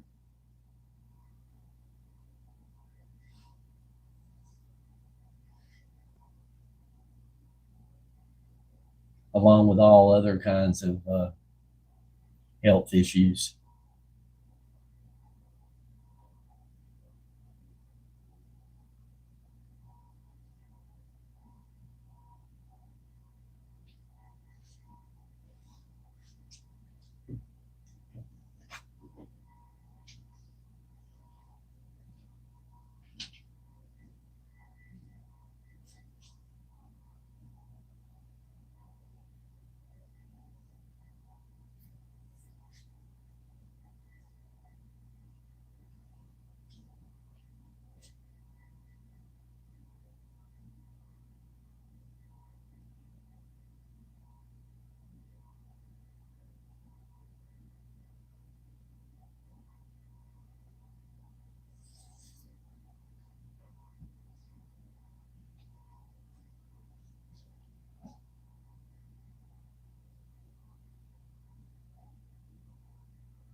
Yep, I sure do.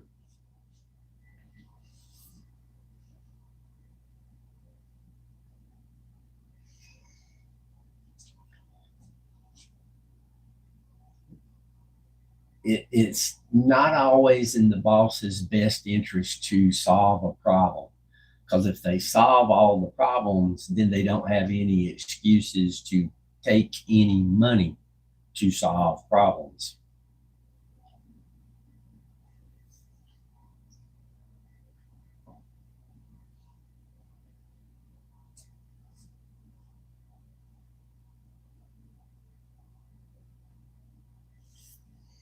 And right now on TV, Mr. Lee, Chris Bledsoe, a farmer here in North Carolina.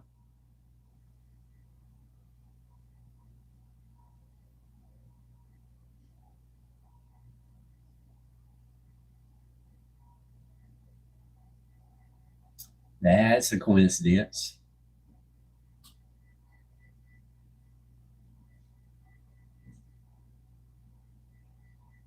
I got the sound turned off because I can't, transmit it over the tube.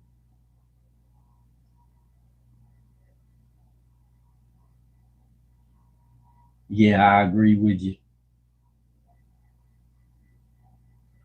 I mean, here, an old building here is 100, 200 years old.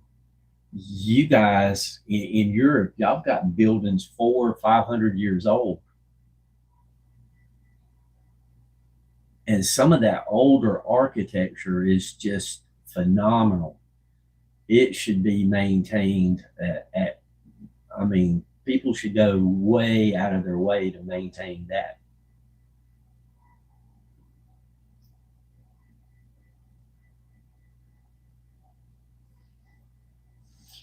And you got to be careful of some of the certain people rewriting history. In Winston-Salem, uh, originally it was two towns, Winston and Salem. And now they have Winston-Salem, and then there's a little area that's historic called Old Salem. And not that many years ago, less than 50 years ago, about 45, they had a place called Mish Tobacco Shop. Well, I went videoing a year or so ago, and it's still Mish Shop, but they removed all the information about it being a tobacco shop because smoking tobacco is not PC.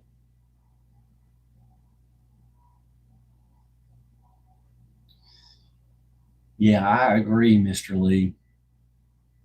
A lot of those, especially the churches, they were built. I mean, just the architecture was amazing. And that Chris Bledsoe was in Snow Hill, North Carolina, down toward the coast. He looks like he's just an hour and a half drive from Tina.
Yeah,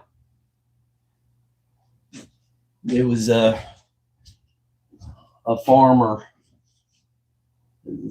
He's just about a tenth of a mile from me, and he just went by on his tractor, and he's clearing out driveways and whatnot for people he knows that can't do for themselves.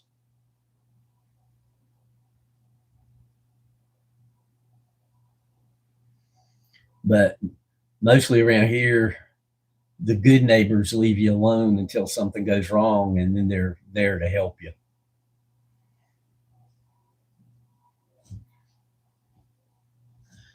We have the other kind too, but I try not to focus on them.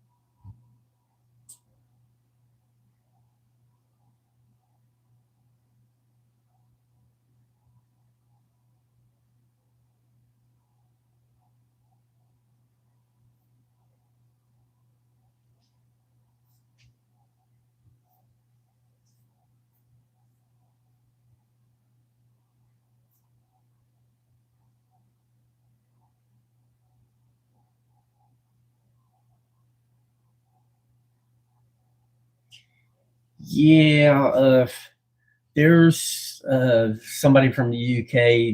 They're living in another country now, and a friend of theirs was in a band, and I asked them to have their friend contact me, and they were like, "Why? What are you up to? What are you doing?" You know, they kind of standoffish, and I know the culture is a little bit different there, but uh,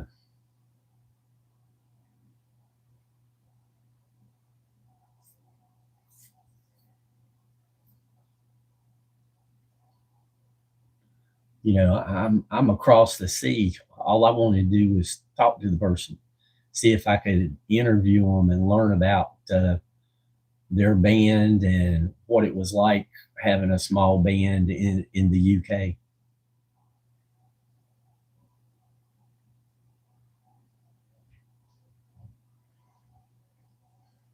Oh, trust me, living in a small town here, everybody knows your business. Everybody.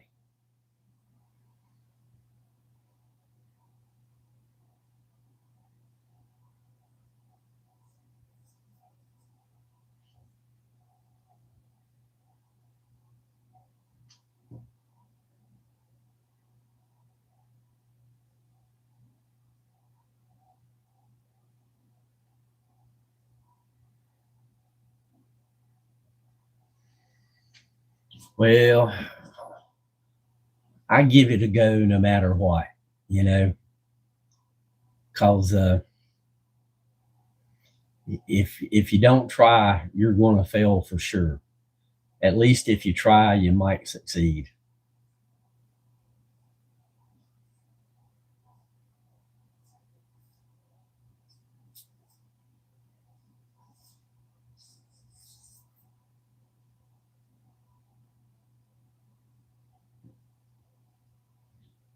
Chevron. I have one good, one neutral, and the other I'm not. I don't have anything to say about.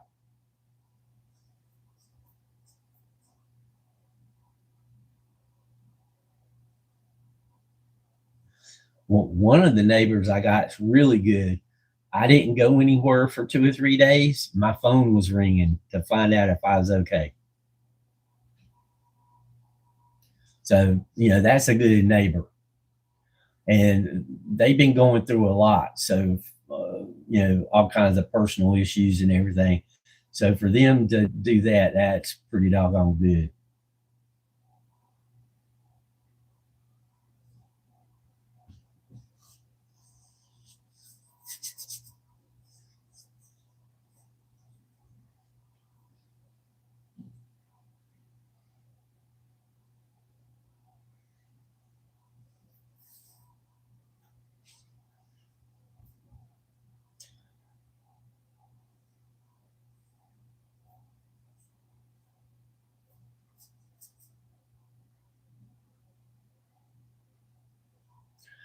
But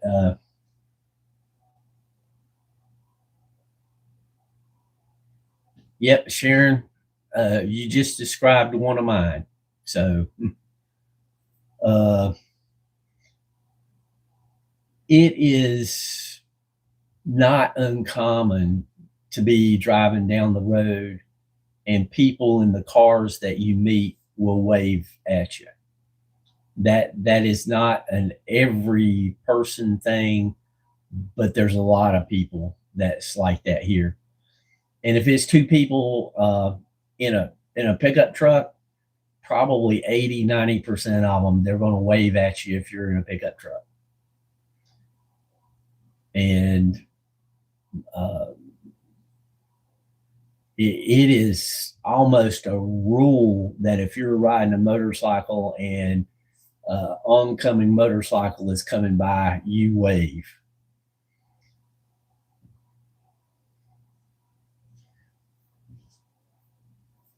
But I think that's a thing across the United States, not just here. Because everywhere I've ever traveled on a motorcycle, that has been the case. I mean, if you're going down interstate and separated by 50 yards, I still get waves when I wave.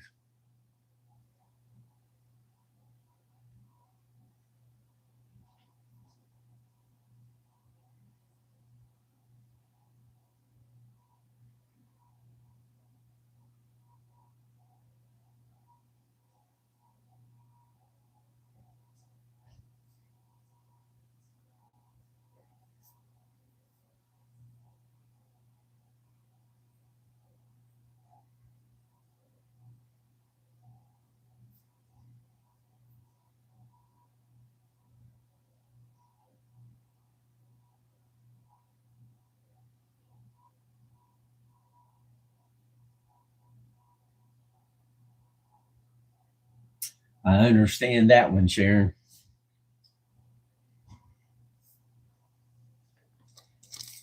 Totally understand that one.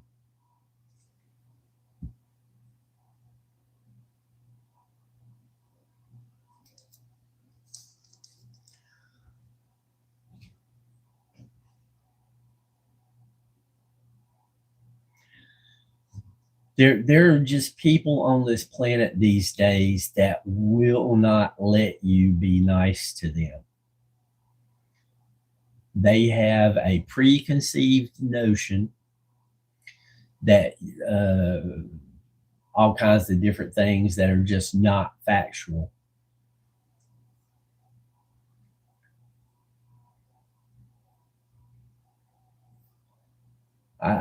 This was years ago, and there was this lady at work. She was not having a good day, and I was just being nice as I was leaving, and uh, said, "Well, I hope your day gets better." And boy, they jumped on me like I'd have slapped their mom or something. I'll have the day that I want. Don't you tell me to improve my day.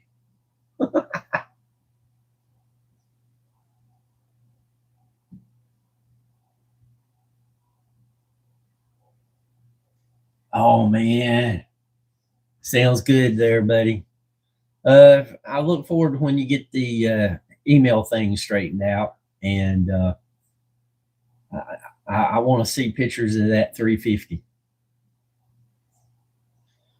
Enjoy your dinner. It's getting time for lunch here. Another hour. I want to keep this camera aimed out the front window though, because it seems to be holding off the bad weather. Of course, it's not really that way, but it's fun to think it.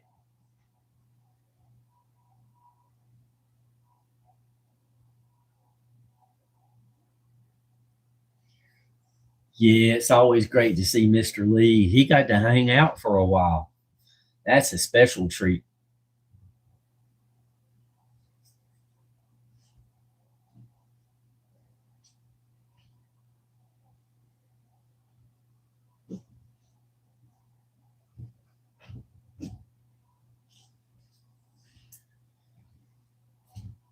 Now, if I haven't mentioned it lately, I appreciate you guys keeping me company while I'm staying safe inside the house instead of wandering around and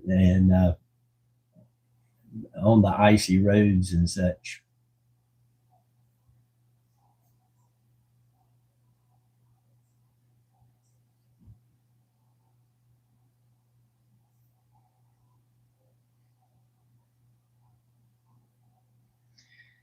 Yeah, I'm not even going to try to pronounce that one.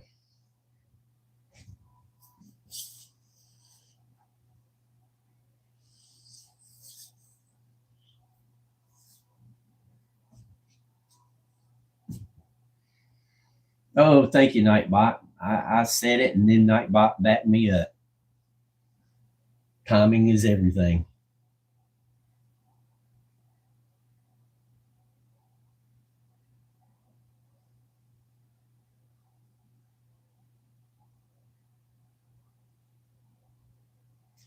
Woohoo! It's up to 17 degrees.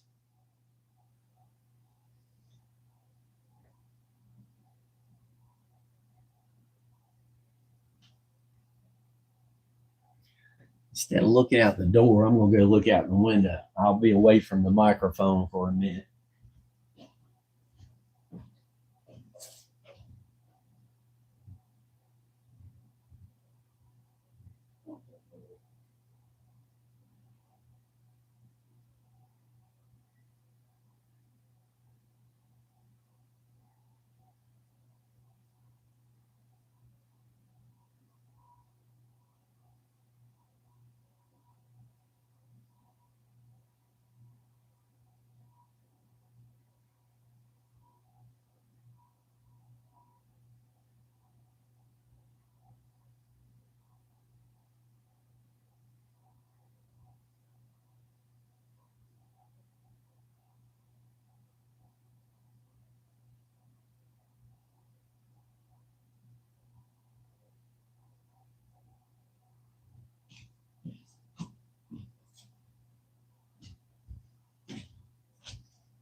Nope.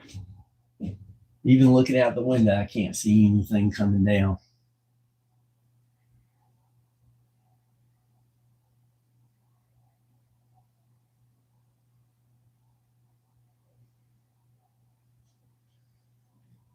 Kathy, are you lurking, sitting there drinking coffee, trying to figure out what kind of things you can say?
This is pretty amazing. I mean, there's been between 5 and 10 people in chat nonstop, and we've been going for a long time, over 3 hours.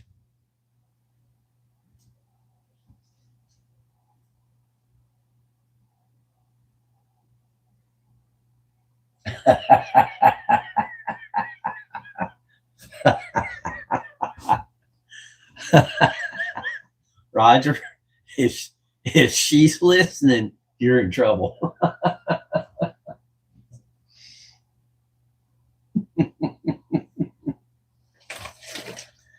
She's so funny.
You know, Roger, thinking about what you just said, that would be kind of Calabrese of her to do such.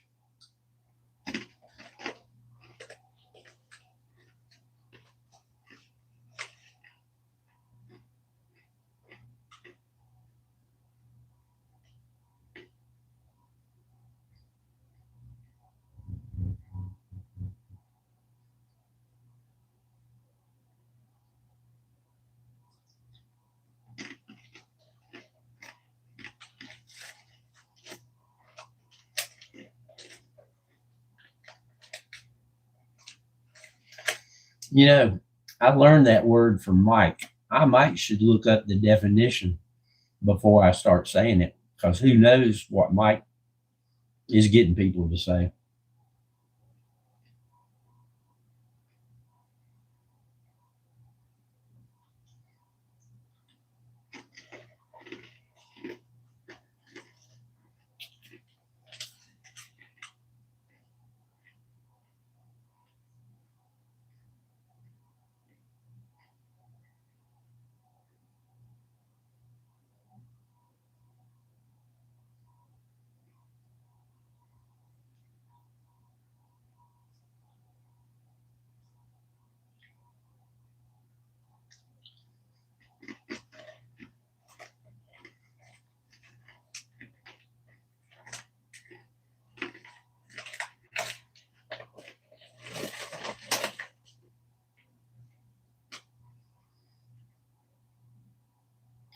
Mike, are you getting snow right now?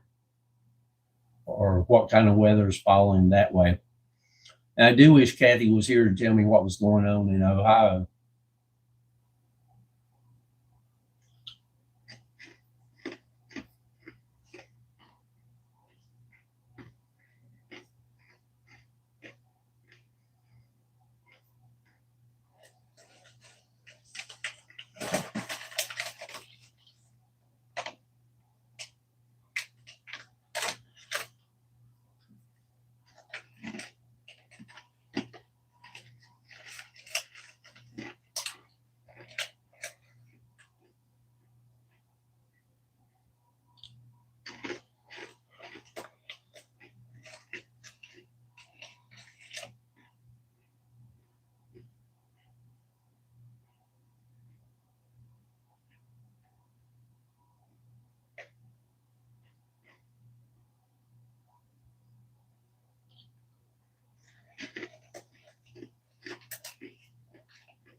Sharon, you take care.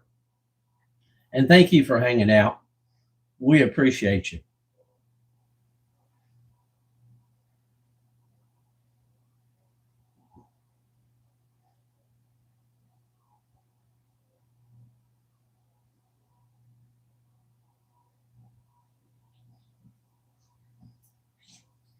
Go and spoil those grandbabies.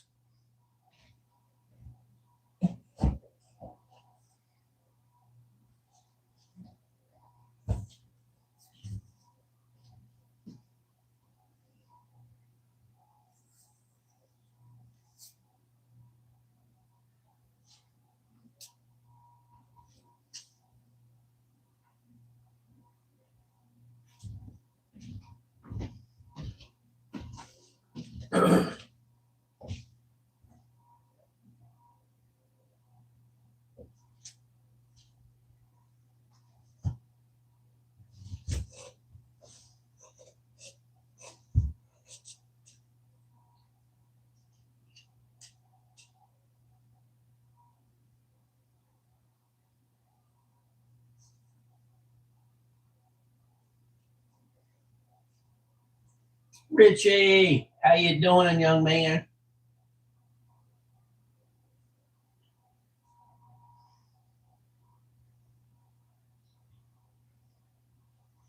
Richie, I keep aiming the camera out the window and it doesn't snow. As soon as I turn the camera off, it did that little bit of snow out there overnight.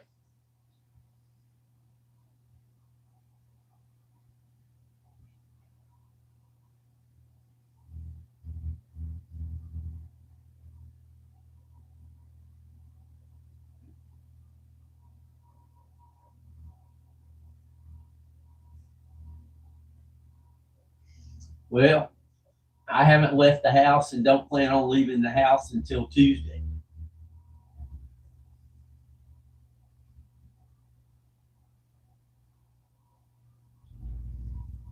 If you guys hadn't have been here keeping me company, I probably would have went to bed and took a nap.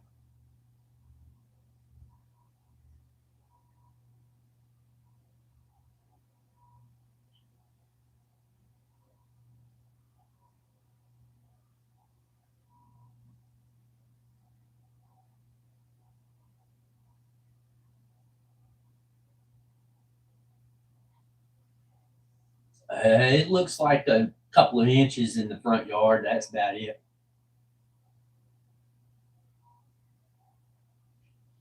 The It's supposed to start freezing rain, and the freezing rain is probably going to cause any problems that crop up because it'll bring tree limbs down and power lines down.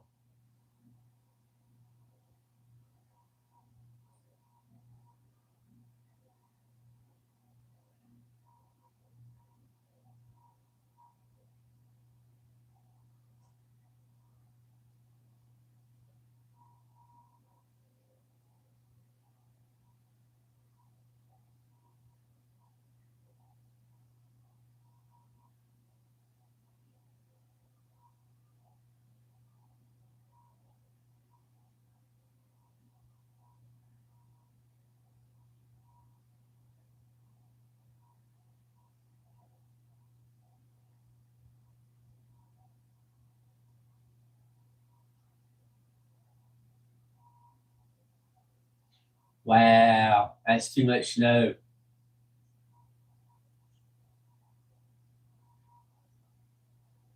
They called for snow here, but we never got it.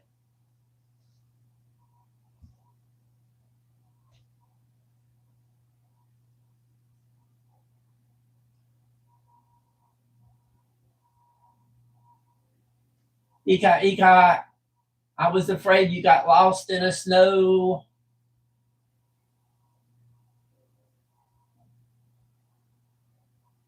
We only got a little bit of snow.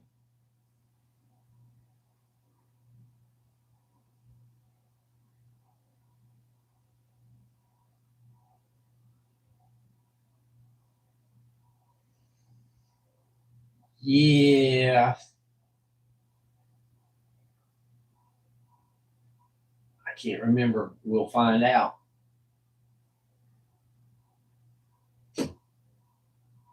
Yep.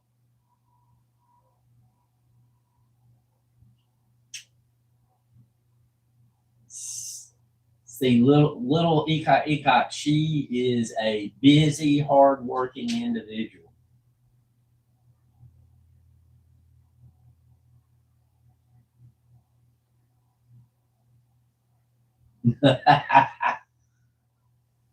I didn't know if the abominable snowman got you or if you fell into a snowbank.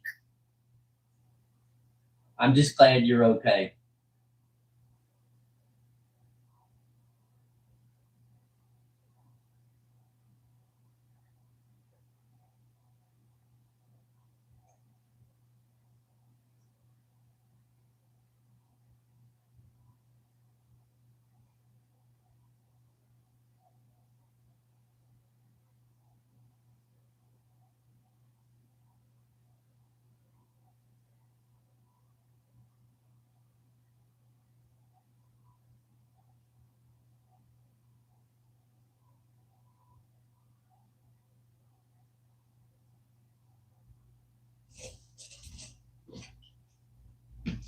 See, that's because you're smart.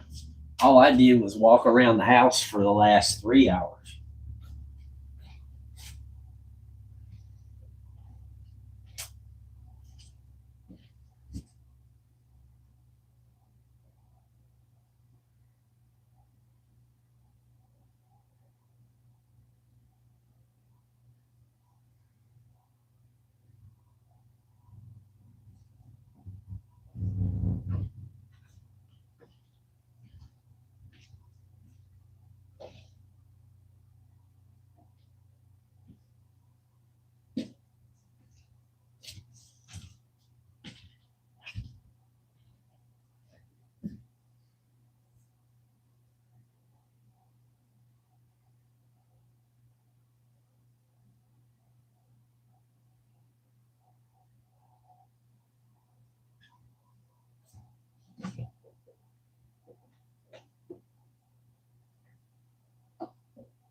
We're at 17 Fahrenheit.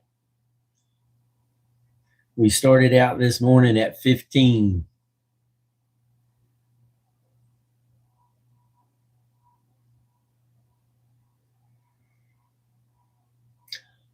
Hoff texted me a couple of photos of the snow up there overnight.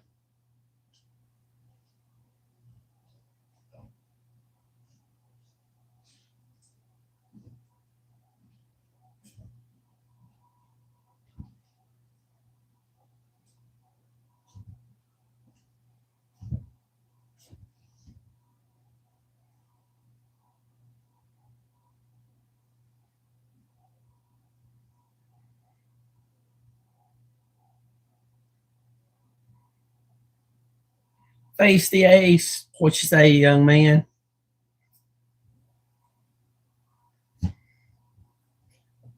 We've got the real Tony Nasser and Face the Ace coming in at the same time.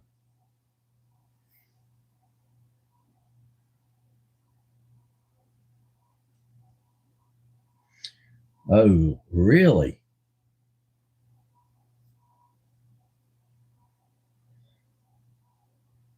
Well, everything they called for here did not materialize so far. Uh, what little bit you see on the ground there is probably about 2 inches deep, and it fell between 11 o'clock and last night and 6 o'clock this morning, 7 o'clock this morning, something like that.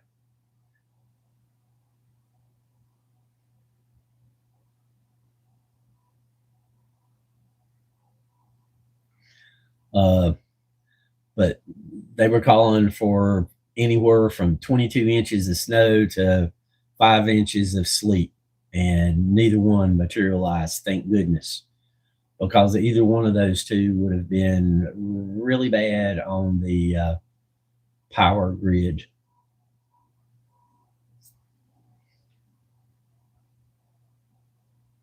You still got a chance for freezing rain though, and freezing rain can be pretty bad on the power grid too.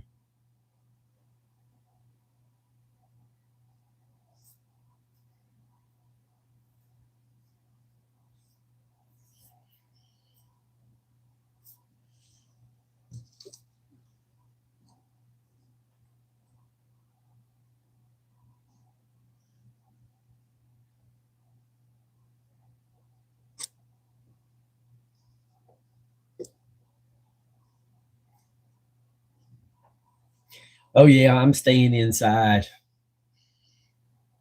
Everybody's been nice enough to hang out and chat today.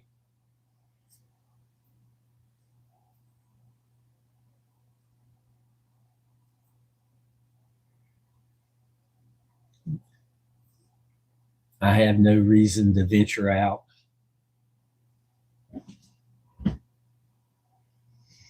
All I've done is talk to people and eat snacks. Well, I had my pot of coffee earlier before I went live.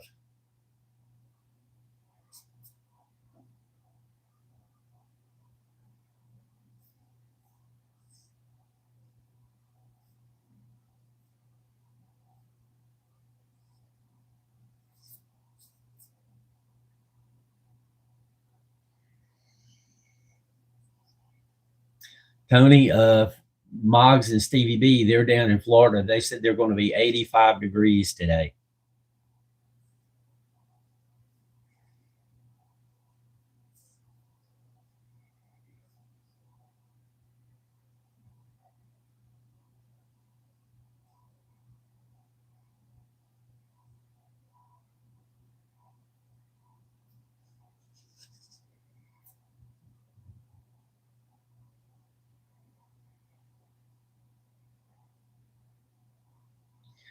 Yeah, I know.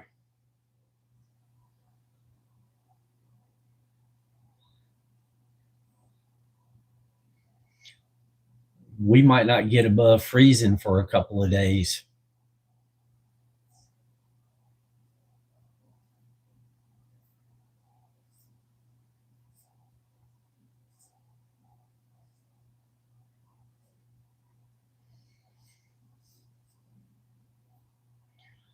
I don't think anybody in North Carolina would mind taking about 15 degrees off of your temps, especially not this week.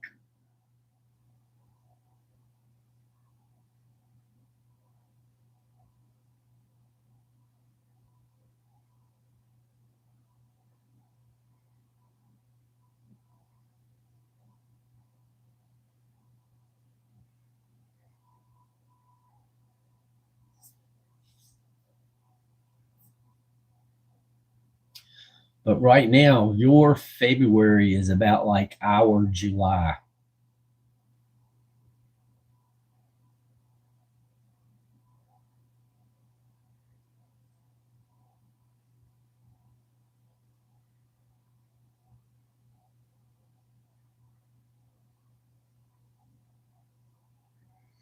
Oh, I can only imagine.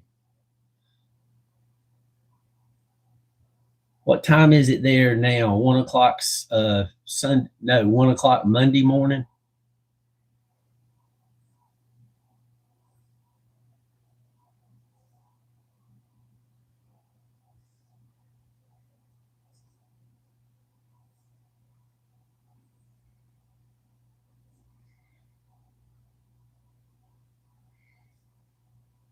2 a.m. Okay.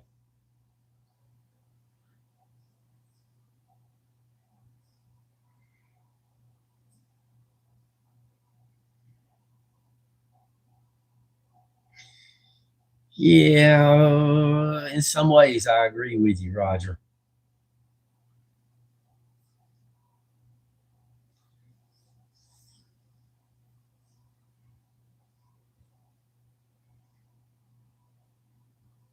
I'd like to ask old Al, our temperature is supposed to be like 45 for our high temperatures.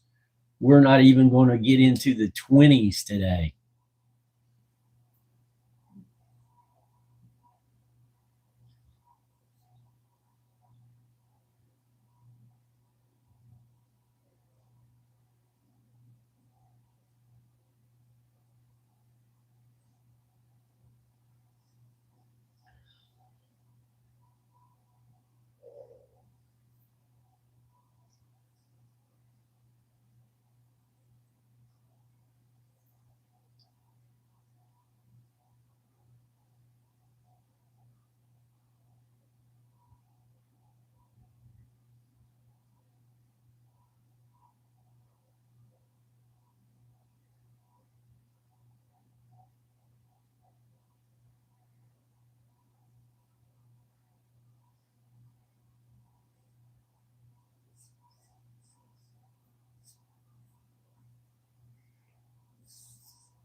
Tony, just as you typed that it was going to be 100 degrees there today, I walked into the bedroom and looked out the window. There's something coming down, but I think it's that freezing rain that we were wanting to avoid.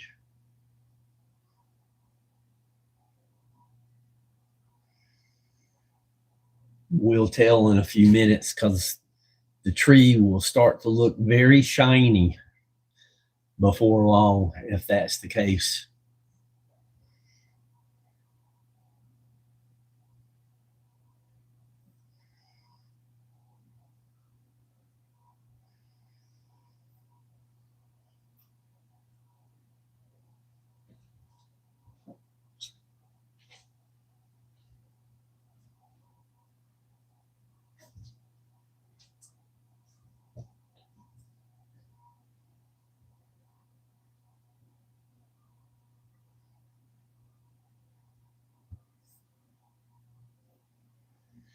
Now, is 100 degrees normal for you, or is that quite a bit higher than it should be? What's the story there, Tony?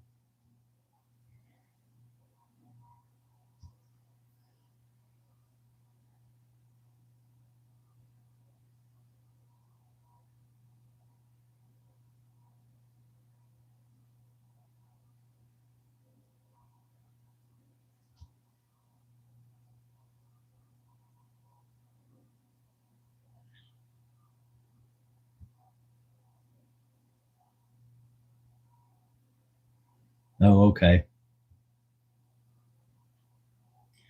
Because I mean, there's parts of the southern United States that 100 would be normal, but it's rare we get up to 100 degrees here.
Whoa, 107 is too much.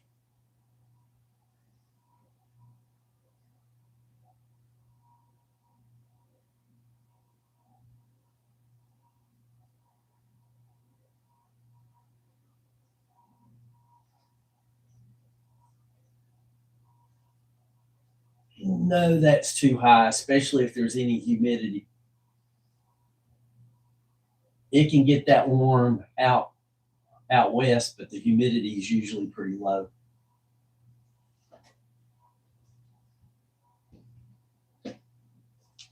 Some places in Arizona and Nevada, places like that, I would even say that it's probably normal in the summertime for it to get that high.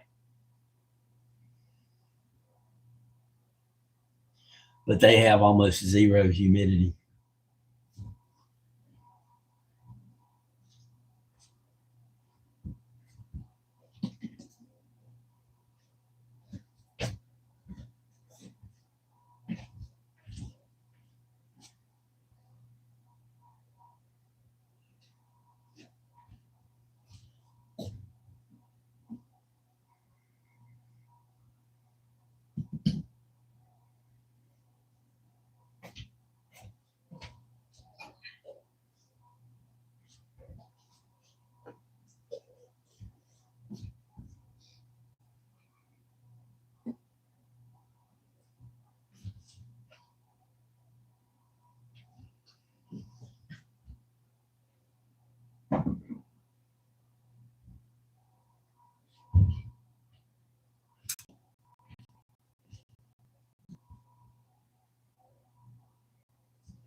I mean, there's certain parts of our Southwest that hit 120 just about every year.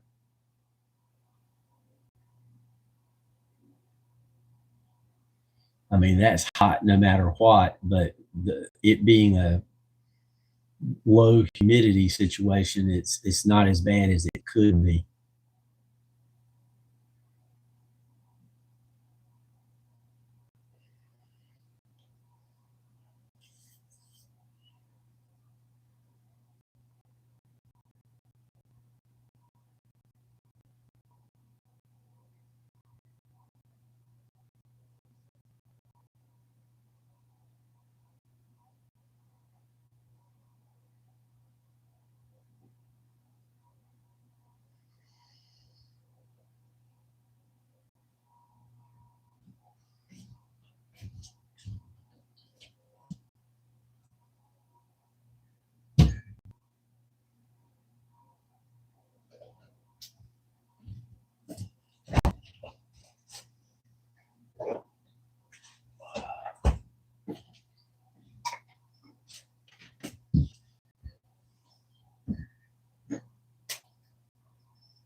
Well, I hate to do this, but before I start snoring, I think I'm going to end this live and take a nap.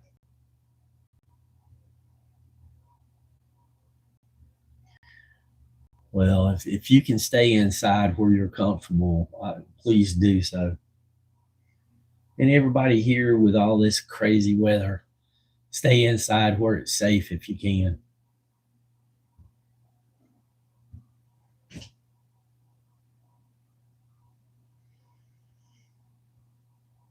Roger, thanks for hanging out. Everybody else in chat, appreciate you. I hope nothing but kind words come your way. And I'm going to walk in the other room and turn the camera off. Thanks, Tony. Always good to see you.